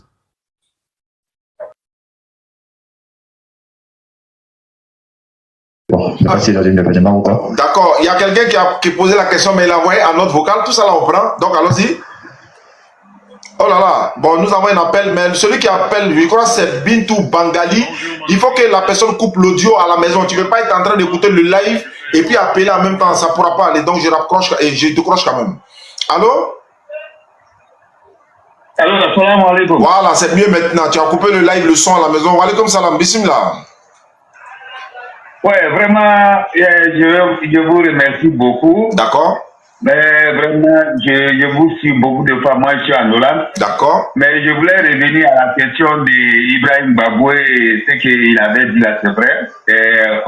Au sujet des cadeaux, nous les musulmans, comment on doit donner les cadeaux? Il faut que nous, les musulmans, on n'a qu'à arrêter d'être quelqu'un qui attrape les sacrifices, quoi. Faut qu'on fait les sacrifices. Parce que les sacrifices, là, ça commence d'abord par tes familles. Cadeau, là, c'est un sacrifice. Cadeau, c'est un sacrifice. Mais nous, la plupart de nous, les musulmans, on préférait attraper les sacrifices. Mais nous-mêmes, on ne donne pas sacrifice. C'est pas bien. Il faut que vous, l'imam, les chefs de religieux, là, doivent nous dédiquer à ça. Donner sacrifice. Premier sacrifice, c'est dans ta famille, tes enfants, ta femme. Donc, si je comprends bien, voilà, si je comprends bien, c'est nous, on devrait être en train de donner même cadeau aux gens pendant notre fête même, c'est ça? À nos enfants. Même nous, on doit montrer ça. Oui. D'accord. Il Voilà, n'y a pas de problème. Ça, c'est bon, mais voilà. Ok, il n'y a pas de problème. Merci beaucoup. Depuis Hollande, on nous appelle depuis l'Asie, non? Assez depuis le Burkina. On dit quoi, allô? Ok. Il faut couper le live, il faut couper le son du live à la maison, sinon ça va faire interaction là. Non, c'est pas bon. Ok, d'accord. Donc voilà, le frère dit que lui préfère que il dit les musulmans ont arrêté de prendre sacrifice. Hein. Voilà, c'est pas tous les musulmans. Hein. Ben il dit cadeau qu'on nous donne là, que c'est des sacrifices. Donc voilà, lui son point de vue, il était là. C'est pas une question en tant que telle, c'était son point de vue. Mais mon frère Assez, allô Assez, depuis le Burkina, la connexion n'est pas très bonne. Je salue le frère Diabaté qui est en ligne actuellement, qui est l'un des frères aussi qui fait la da'wa. Il nous suit, il est en ligne actuellement, il n'y a pas de problème. Merci beaucoup, bonne arrivée à toi. Aral. Oui, salam alaikum. Wa alaikum salam. J'ai une question si c'est possible. Allons-y rapidement. Oui, j'ai une question. Oui, Oustaz, salam Moussa Ibrahim. Ibrahima, j'aimerais savoir, une femme qui est devenue musulmane, elle ne voit pas toujours sa famille et le 25 décembre, il y a une réunion familiale, mais pas forcément pour fêter, mais pour se retrouver. Elle est devenue musulmane et son mari lui a dit, si tu veux voir ta famille, ça peut être le 26 ou le 22, mais pas le 24, le 25. Il ne faut pas que ça tombe à ces dates-là, mais il lui a quand même laissé la liberté de partir si elle voulait partir le 24 ou le 25. Est-ce que c'est-à-dire elle n'a pas l'intention de faire la fête, mais c'est juste pour voir sa famille. Est-ce qu'elle peut se rendre auprès de sa famille les 24-25 parce que les sœurs, les frères, ils viennent un peu de partout de France pour se retrouver chez les parents. Est-ce que c'est possible ou pas? Merci beaucoup mon frère. Aral a posé sa question, Ibrahim a entendu. Bismillah mon frère, pour la réponse. Ok, alhamdoulilah. Comme le frère l'a dit, il peut arriver qu'il y ait une urgence où madame doit rentrer en famille le 25 décembre. Si tel est le cas, qu'il y a réellement une urgence, ça peut forcément être un rassemblement, pas forcément pour un bonheur ou peut-être juste des retrouvailles. Ça peut être un décès ou quelque chose vraiment d'urgent où elle doit se rentrer en famille, ça coïncide avec. Elle peut rentrer en famille, mais sauf que, comme j'ai dit, si elle arrive, qu'elle le trouve en train de célébrer donc la Noël, on n'a pas honte, c'est sa famille. Et sa famille sait qu'elle est musulmane. Et sa famille sait que dans sa religion, elle a des principes. Elle aussi, elle respecte les principes et les valeurs donc de la religion de sa famille. C'est pourquoi c'est important de respecter l'autre dans sa religion pour qu'il te respecte dans la tienne également. Donc, naturellement, sa famille sait qu'elle est musulmane, elle s'est convertie à l'islam. Donc, dans sa religion, par exemple, elle adore Allah et le prophète Mohammed et son messager. Et sa famille, ayant su ça, sachant cela, c'est qu'elle n'adore même plus le même Dieu qu'eux, eux qui adorent Jésus. Donc déjà, la famille sait clairement que celle-là, elle a son dogme, elle a ses principes, elle a ses valeurs religieuses et nous, on a pour nous. Donc, elle ne doit pas cacher ça à sa famille. Ça, c'est pas ma fête et je ne célèbre pas ça en fait.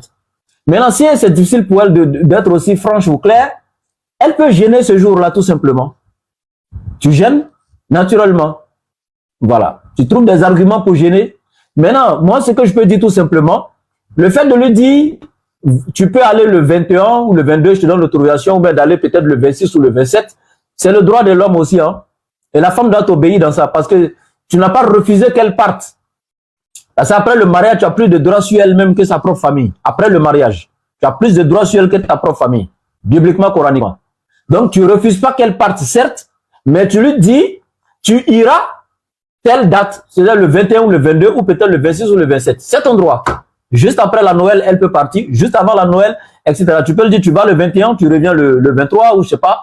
Voilà. À toi de voir. Mais ça aussi, c'est la bonne solution. Et la femme est tenue de t'obéir, hein, parce qu'une femme ne peut pas sortir chez son mari sans l'accord de son mari en islam. Donc, la date que tu lui donnes, c'est à cette date qu'elle ira. Tu peux attendre que le 25 passe et lui donne la route le 26. Merci. D'accord. Alhamdulillah, la question est tellement bien répondue. Alhamdulillah, je pense que le frère a compris, il a entendu également. Et je voudrais rappeler à ceux qui nous suivent à travers le monde, nous ne sommes pas ici pour, je sais pas, priver les musulmans de leur joie ou encore d'une quelconque festivité ou encore d'une quelconque joie. Nous sommes en train de c'est-à-dire que nous mettre en garde même contre le châtiment d'Allah. C'est ça en fait le but. Hein. C'est pas parce que, ouais, non mais c'est là, voilà, juste Noël. Non, non, non, hein. Ça là, la célébration de cette fête, qui n'est même pas une fête biblique ou coranique, ou encore peut-être l'origine, Ibrahim l'a donné, elle est plutôt païenne. Mais attends, comment tu peux célébrer la naissance de Dieu? Mais Dieu va te demander au jour du jugement. Attends, ça là, ça va amener quelqu'un en enfer. Donc on est en train de vous priver ou encore de vous avertir, voilà, d'un châtiment qui est l'enfer, Inch'Allah. Nous-mêmes, nous en faisons partie. Maintenant, ceux qui faisaient, et puis ils ne savaient pas que c'était pas bon et tout ça, qu'ils arrêtent. Alors, on me dit là, Allah nous pardonne nos péchés. Mon frère Assé, salam, depuis le Burkina. Wa alaykoum salam wa rahmatullah. Ouais, bismillah. C'est que j'avais... Salam alaykoum. Wa alaykoum salam.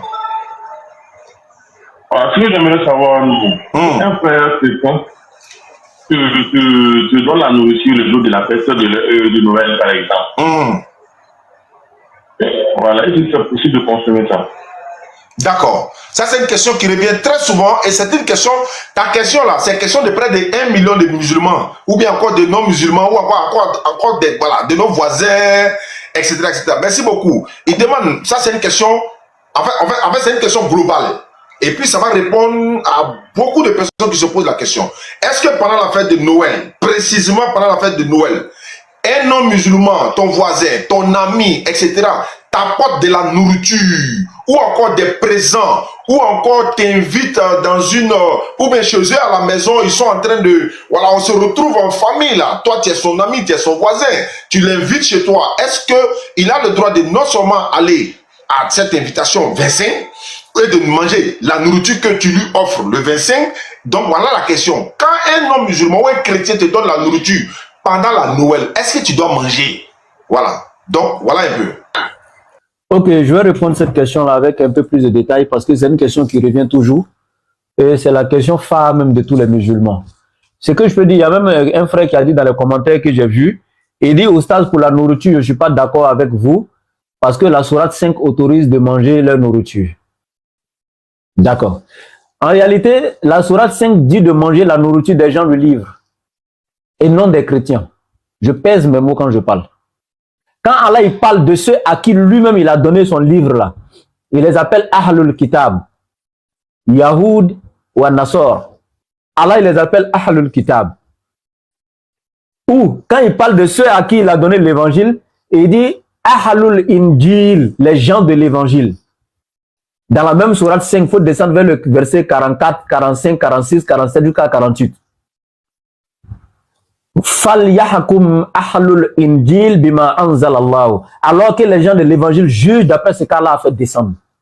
Donc Allah il précise les gens du livre. Quel livre? Les gens de l'évangile, ceux à qui j'ai donné l'évangile. Qu'ils jugent, qu'ils régissent leur vie d'après ce que Allah a fait descendre. Noël ne figure pas dans l'évangile. La festivité de Noël ne figure pas dans l'évangile. Nabi Isa alayhi salam qui a reçu l'évangile n'a pas connu Noël. Il n'a pas célébré Noël. Si il dit n'a pas connu, c'est trop dit, puisque Noël était là avant lui. Il a peut-être connu, mais il n'y a aucune trace qu'il a célébré Noël. Il n'a jamais considéré, n'a jamais célébré cette Noël. Ses apôtres qui étaient avec lui, ils n'ont jamais célébré cette Noël. Il n'y a aucune preuve, il n'y a aucune trace. Même la Bible, même qu'on pense aujourd'hui qui est falsifiée, dans laquelle aujourd'hui il a été inséré vraiment beaucoup de choses que Dieu n'a pas dites. Mais dans même cette Bible-là aujourd'hui encore, le mot Noël même n'existe pas. Juste le nom Noël n'existe pas. Donc quand Allah il dit marier, épouser d'entre les femmes des gens du livre, celles qui sont vertueuses, il précise les gens du livre. Leurs nourritures vous sont licites, tout comme votre nourriture leur est licite. Leurs épouses, celles qui sont vertueuses parmi eux, vous sont licites. Allah il précise Ahlul Kitab. Les gens à qui Allah a donné son livre. Est-ce que ceux qui ont la Bible aujourd'hui, c'est d'eux que Dieu parle? Non. Dieu n'a pas donné la Bible. Est-ce que Allah leur a donné la Bible? Non. La Bible qui est l'auteur, c'est pas Allah. Allah, il parle de véritables. Ceux qui ont vu Isa alayhi salam, qui l'ont suivi, qui ont obéi à Isa alayhi salam, ses enseignements, qui ont adoré Allah, le véritable Dieu, à travers Isa qui était son messager. C'est de ceux-là que Allah il parle. Et au temps du prophète alayhi salam, il y avait encore des chrétiens qui existaient au temps du prophète alayhi salam, qui reconnaissaient que Isa n'était qu'un messager d'Allah et que Isa n'était pas Allah. Et ils reconnaissaient également que Isa n'était pas enfant engendré de Dieu, il était juste un prophète d'Allah. Donc il y a des véritables chrétiens qui existaient comme ça au temps du prophète. Écoutez très bien, hein, parce que vous lisez un verset sans aller dans les tafsirs, sans avoir les asbab ou nuzul, c'est-à-dire les causes de révélation du verset, vous allez vous égarer. On n'interprète pas le Coran n'importe comment, on ne prend pas une traduction du Coran et essayer de travailler avec. C'est aujourd'hui le problème que nos frères chrétiens ont eu. Ils n'ont pas les textes originaux, ils n'ont pas fait l'exégèse de leurs livres, ils ont pris juste des traductions et c'est ce qui les a amenés dans cet état-là aujourd'hui. Donc écoutez très bien. Au temps du prophète alayhi salatu wa salam, il n'y avait que on avait les mécréants, les polythéistes, les adorateurs de près de 360 idoles dans la Kaaba. Ça c'était le premier groupe. On avait un deuxième groupe qui étaient les Yahoud et les Nasora qui vivaient beaucoup à Médine. Maintenant, quand le prophète alayhi salatu wa salam est venu avec l'islam, bon, pas l'islam subhanallah, avec le Coran, parce qu'il a trouvé l'islam. Mais je pourrais dire quand il est venu avec la version universelle définitive donc de l'islam, quand il est venu avec le Coran, et qu'il a dit à la Mecque pendant 13 ans que d'adorer un seul Dieu, et que tous les êtres humains devaient s'éloigner des idoles, des morceaux de bois, des pierres qu'ils adoraient, etc.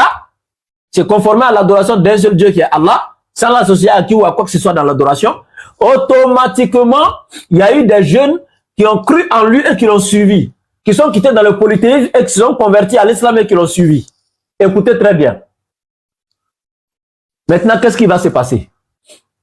Quand les jeunes musulmans ont commencé à se convertir, leurs épouses qui vivaient avec eux dans le polythéisme là, les épouses vont se retourner pour aller dire à leurs parents à la maison: ah, mon mari s'est converti et il a suivi le prophète Mohammed. Mon mari s'est converti et il a suivi le nouveau prophète de la Mohammed. Donc, les beaux-parents, c'est-à-dire les papas de ces femmes-là, eux, ils ont repris leurs filles en même temps. Ils ont appelé ces beaux-fils-là. Toi, tu as laissé le chemin de nos ancêtres, tu allais suivre ce nouveau prophète de l'Arabie là, et de Mohammed là. Ok, comme tu l'as suivi, ma fille ne restera plus dans ton foyer. Et puis, ils ont arraché leurs enfants comme ça. Est-ce que vous écoutez? Donc, c'est dans ce sens-là, les jeunes musulmans là sont restés comme ça, célibataires, la majorité. Alors, il y a des hommes là, quand tu as déjà connu femme là, c'est pas facile pour toi encore de rester sans femme, à cause des péchés que tu peux commettre. Écoutez très bien la cause de révélation du verset. Donc, du coup, ces personnes-là, maintenant, vont aller demander au prophète, sinon on veut se remarier, on se marie avec qui? En ce moment encore, il n'y avait pas de femmes musulmanes. Les femmes musulmanes n'étaient pas encore là, assez. Donc, ces personnes-là, il n'y avait que deux choses, deux types de personnes. Soit tu te maries avec les chrétiens, soit tu avais les polythéistes. Or, les polythéistes, je ne veux plus les voir parce qu'ils ont déjà suivi le prophète. Aucun polythéiste ne va leur donner leur fille. Ne va leur donner ses filles. Donc, du coup, c'est les chrétiens là qui étaient là. Comme j'ai dit, ces chrétiens en ce temps-là n'avaient rien à voir avec les chrétiens d'aujourd'hui. La preuve, quand le prophète a envoyé c'est une partie de ses sahaba en Éthiopie chez Najashi, le roi d'Éthiopie là. Quand ils ont récité une partie de la sourate Mariam là, le roi a fait quoi? Il les a protégés contre les mécréants, il a chassé les mécréants qui les poursuivaient. Il les a hébergés. Il leur a donné l'hospitalité chez lui. Donc tu vois, ces chrétiens là étaient comme ça. Dès qu'ils voyaient la vérité, ils acceptaient. Et facilement même. Donc, Allah il dit maintenant, les femmes d'entre les gens du livre vous sont licites, tout comme leur nourriture.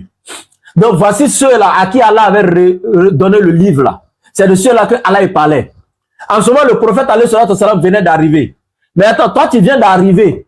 Tu n'es même pas encore installé. Tu ne peux pas commencer à traiter les autres qui étaient là avant toi de faux.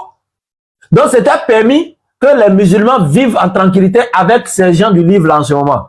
Parce que le prophète venait d'arriver. Il n'avait pas encore établi tous les contours, les bases, les lois coraniques, le jugement d'Allah et tout. Donc on pouvait cohabiter avec eux. Et c'est des chrétiens qui n'étaient pas durs. Dès qu'ils voyaient la vérité, ils acceptaient. Donc Allah a autorisé de manger leur nourriture et leurs livres. Et d'épouser les femmes. Mais quand les femmes musulmanes sont devenues nombreuses, et que le prophète a enseigné maintenant le Coran dans sa forme et dans son fond, de façon claire maintenant, où tous les êtres humains, chrétiens, juifs, tout le monde maintenant devait accepter Allah et son messager, qu'est-ce qui s'est passé? C'est de ça qu'il s'agit, il faut comprendre les choses. Sayyidina Omar, n'y a-t-il pas un jeune qui avait lui poser la même question? Est-ce que conformément à la sourate 5, j'ai vu une femme chrétienne qui me plaît, je vais aller la marier, est-ce que je peux? Omar lui a demandé, as-tu fini de marier d'abord tes soeurs musulmanes? Toi, tu veux que qui les marie?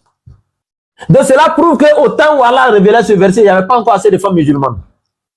Tu n'es pas plus sachant, ou tu n'as pas plus compris ce verset-là que c'est Omar qui a répondu comme ça ce jour à ce gênant.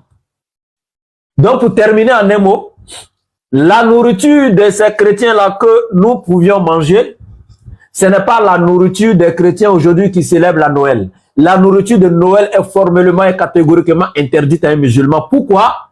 Parce que le chrétien célèbre ce jour-là parce que pour lui, Dieu s'est fait un être humain littéralement, rentrer dans le ventre d'une femme, naître venu sur la terre, mourir sur la croix pour le sauver. Alors que la mort sur la croix, toi ta religion dit c'est faux, Sourate 458, le fait de dire que Dieu s'est fait un être humain pour venir, ton Coran dit c'est faux, le fait de penser que c'est le fils de Dieu biologique qui est venu sur la terre, ton Coran dit c'est faux, lam yalid wa lam yulad.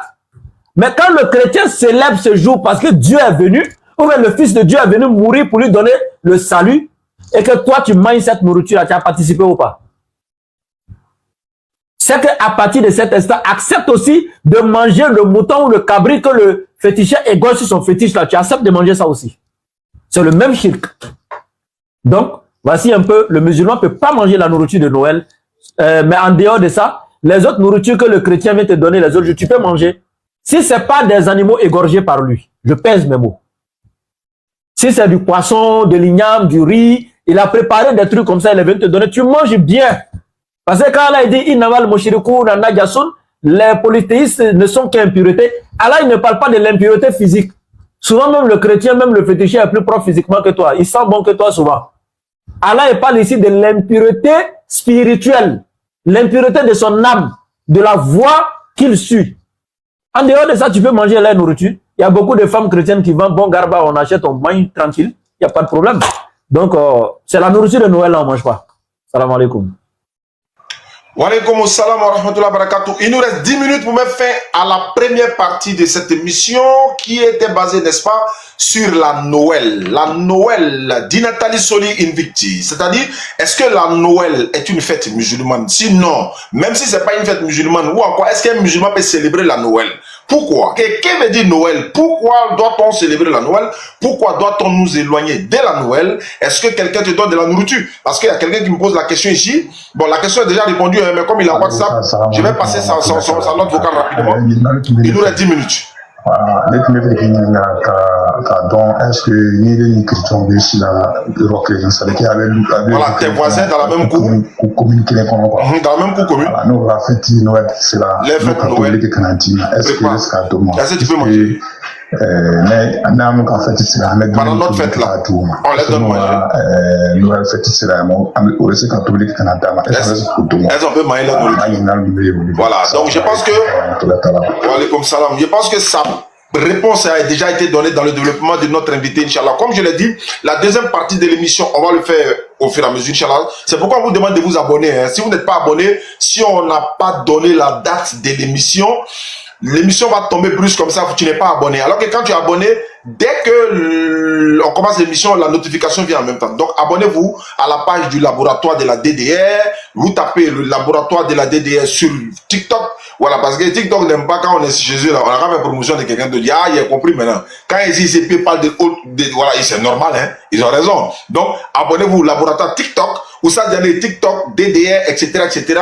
Donc, abonnez-vous à tous nos différentes pages TikTok, Inch'Allah. Et puis, la suite de l'émission, deuxième partie, troisième partie. Et puis, on va maintenant rentrer dans la Saint-Sylvestre. Parce que là-bas, encore, il y a problème encore. Parce que là-bas, les gens nous disent, non, mais c'est pas 31 là. Puisque c'est fin d'année. C'est la fin d'année. Donc, on est en train de célébrer la fin d'année. On ne te parle de 1er janvier. Tu dis, non, encore que c'est pas bon. Alors, il va vous donner l'origine. Il va vous donner pourquoi on ne doit pas aussi célébrer.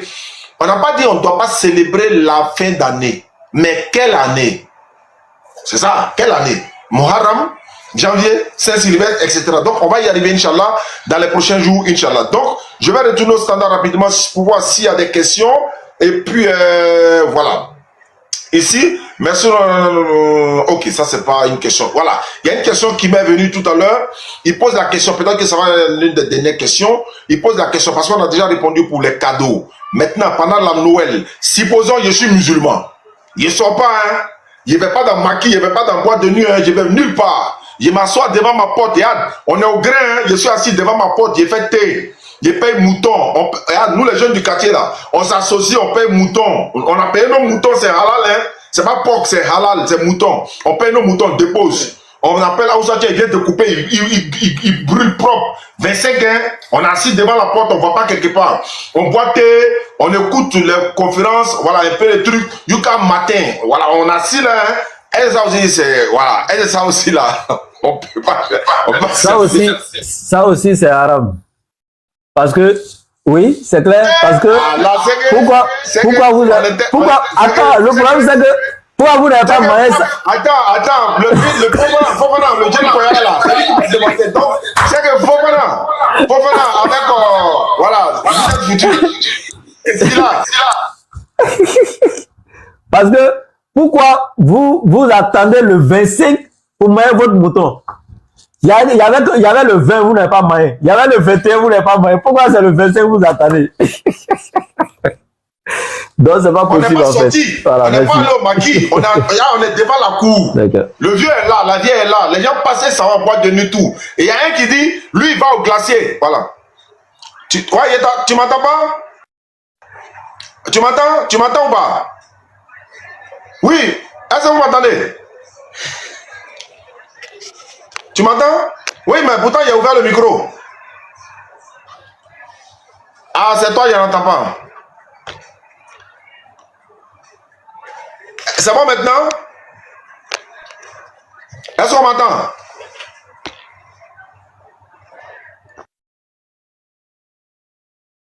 Attends.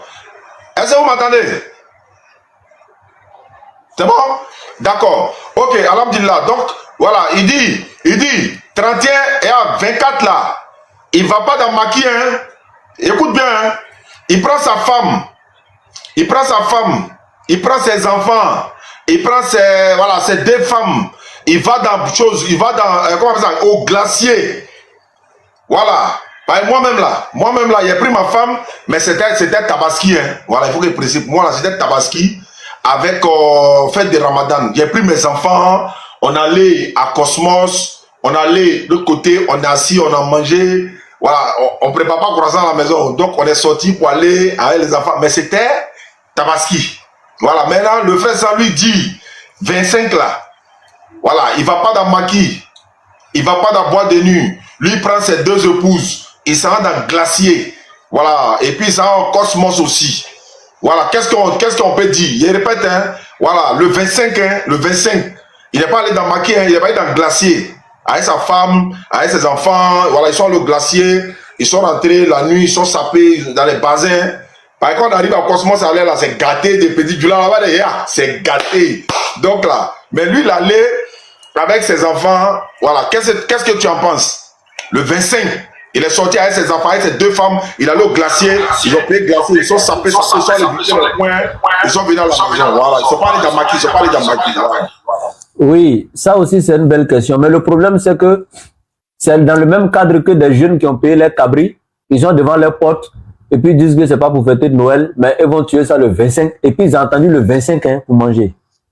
C'est dans le même cadre là. Ce musulman là, il pourrait sortir sa famille le 23. Il peut sortir sa famille le 26, le 27. C'est pas le dernier jour du monde. Avant le 25, il y a eu des jours qui ont précédé. Il était là, son bazin était repassé, déposé. Sa femme et ses enfants étaient assis. Pourquoi attendre le 25 pour aller au Cosmos, aller bien manger et tout? En fait, quand ce jour arrive comme ça, là, ce genre de jour arrive là, le musulman ne doit même pas célébrer et il ne doit même pas imiter les gens là. C'est pourquoi j'ai donné un exemple. Le prophète alayhi salatu wassalam a été clair. Il dit, ce qu'ils font là, ne faites pas les choses similairement avec eux en fait. Voilà. Et il a été clair hein, dans un hadith authentique. Vous suivrez hein, les pas des gens qui vous ont précédés.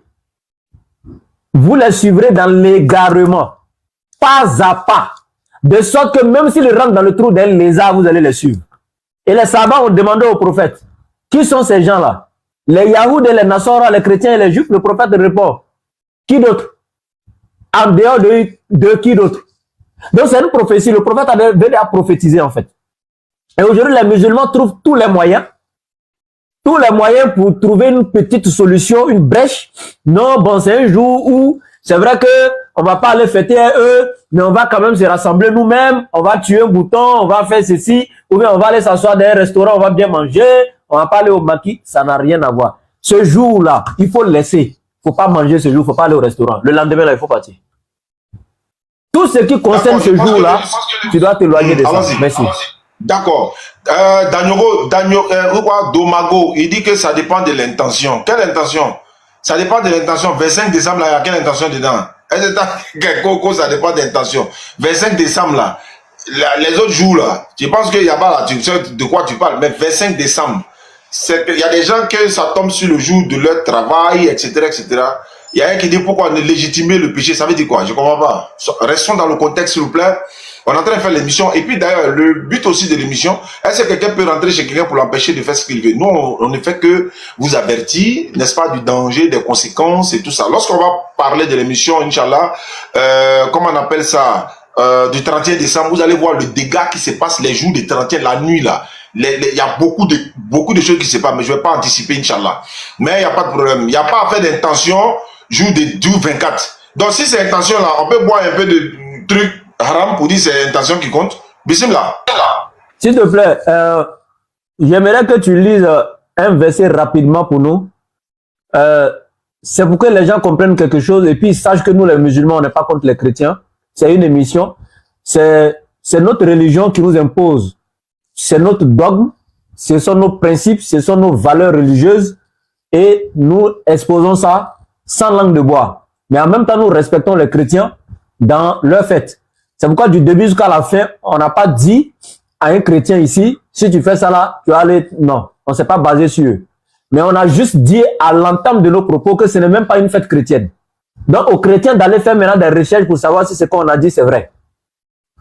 Mais un musulman ne va jamais empêcher un chrétien d'aller dimanche à l'église. Nous, on n'a pas de problème avec ça. Ils peuvent aller, c'est leur dogme, c'est en ça qu'ils croient, c'est leur religion. Maintenant, faire comme si nous sommes en train de saboter les chrétiens, non, on ne fait pas ça. S'il te plaît, il faut prendre 2 Jean 1 à partir du verset 9 à 10.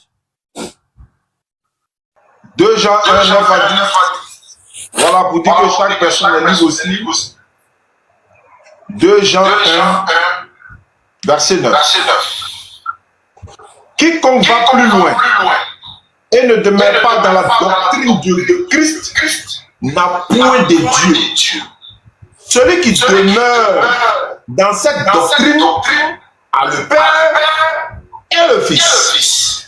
Si quelqu'un vient à vous et n'apporte pas cette doctrine-là, ne le recevez pas dans votre maison et ne lui dites pas salut. Hein? Donc, quand tu regardes ce genre de verset, nous les musulmans, là, on n'est pas dotés de mauvaise foi.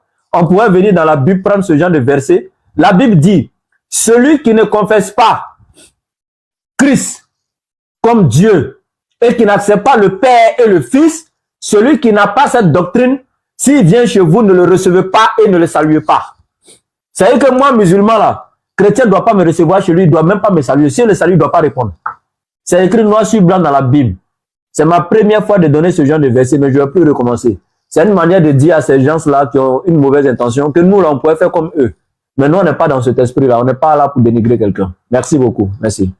On s'arrête là. Merci à ceux qui nous suivent à travers le monde. C'était Oustaz Diané depuis ma position du bureau de la DDR. Merci à vous, vous qui nous avez suivis, hein, n'est-ce pas? Merci pour votre voilà, d'être resté à notre compagnie jusqu'à la fin de cette émission. C'est la première partie de l'émission sur la Noël. Est-il autorisé à un musulman de manger la nourriture de son voisin pendant cette période précise, d'acheter des cadeaux pour ses enfants pendant cette période précise, de participer à cette fête-là de quelque manière que ce soit pendant cette période précise? Nous avons développé la première partie, Inch'Allah. On vous donne rendez-vous dans une prochaine édition. N'oubliez pas de vous abonner à nos différentes pages, le laboratoire de la DDR, Oustaz Diané, etc. Toutes ces pages-là, pour que vous ne puissiez pas, n'est-ce pas, rater aucun de ces émissions-là, Inch'Allah. On va vous donner rendez-vous, Inch'Allah, demain au Figayo et le vendredi après-midi, 14h, 16h ou 16h, 20h ou 20h, 22h, pour le show Petit Poteau, Inch'Allah. Tous les vendredis après Djoumoa, j'ai fait quand même des émissions au bureau ici, et puis bon, les autres jours, on anticipe quoi. Donc, restez connectés. Wassalamu alaikum wa rahmatullahi wa barakatuh. Je rappelle, c'est le laboratoire de la DDR. Rapidement, il est en live avec moi. Abonnez-vous. Et il y a beaucoup de choses à venir parce qu'il fait des tafsirs également sur les pages. Il a aussi donné le rendez-vous aux internautes. Hein. Il y a le voyage spirituel de l'internaute que nous sommes en train, on a déjà commencé. Il y a également des émissions qu'il va faire sur la jurisprudence islamique. Vous savez, on ne finit jamais d'apprendre. Et puis, on a beaucoup de tontons, beaucoup de tantis, beaucoup de personnes. Ils auront de venir demander, Oustaz Diané, tu vois, donc c'est une honte, donc il préfère rester dans cet anonymat-là, il ne va pas aller demander maman là. Donc ce qui va se passer, c'est que dans l'émission, tu n'auras même pas besoin de demander. Le laboratoire va donner l'enseignement, Inch'Allah, il suffit d'écouter, avec un ami Fodron, ça devient ton enseignement en même temps là, tu as appris déjà Djeneba, tu as appris déjà Sergi, Inch'Allah, ce sont des émissions qui sont en train de se préparer dans la grâce d'Allah, dans la santé surtout. Ok, Ibrahim, tu as quelque chose à dire pour terminer rapidement? Ok, ma salama à tous ceux qui nous suivent à travers le monde. Merci beaucoup.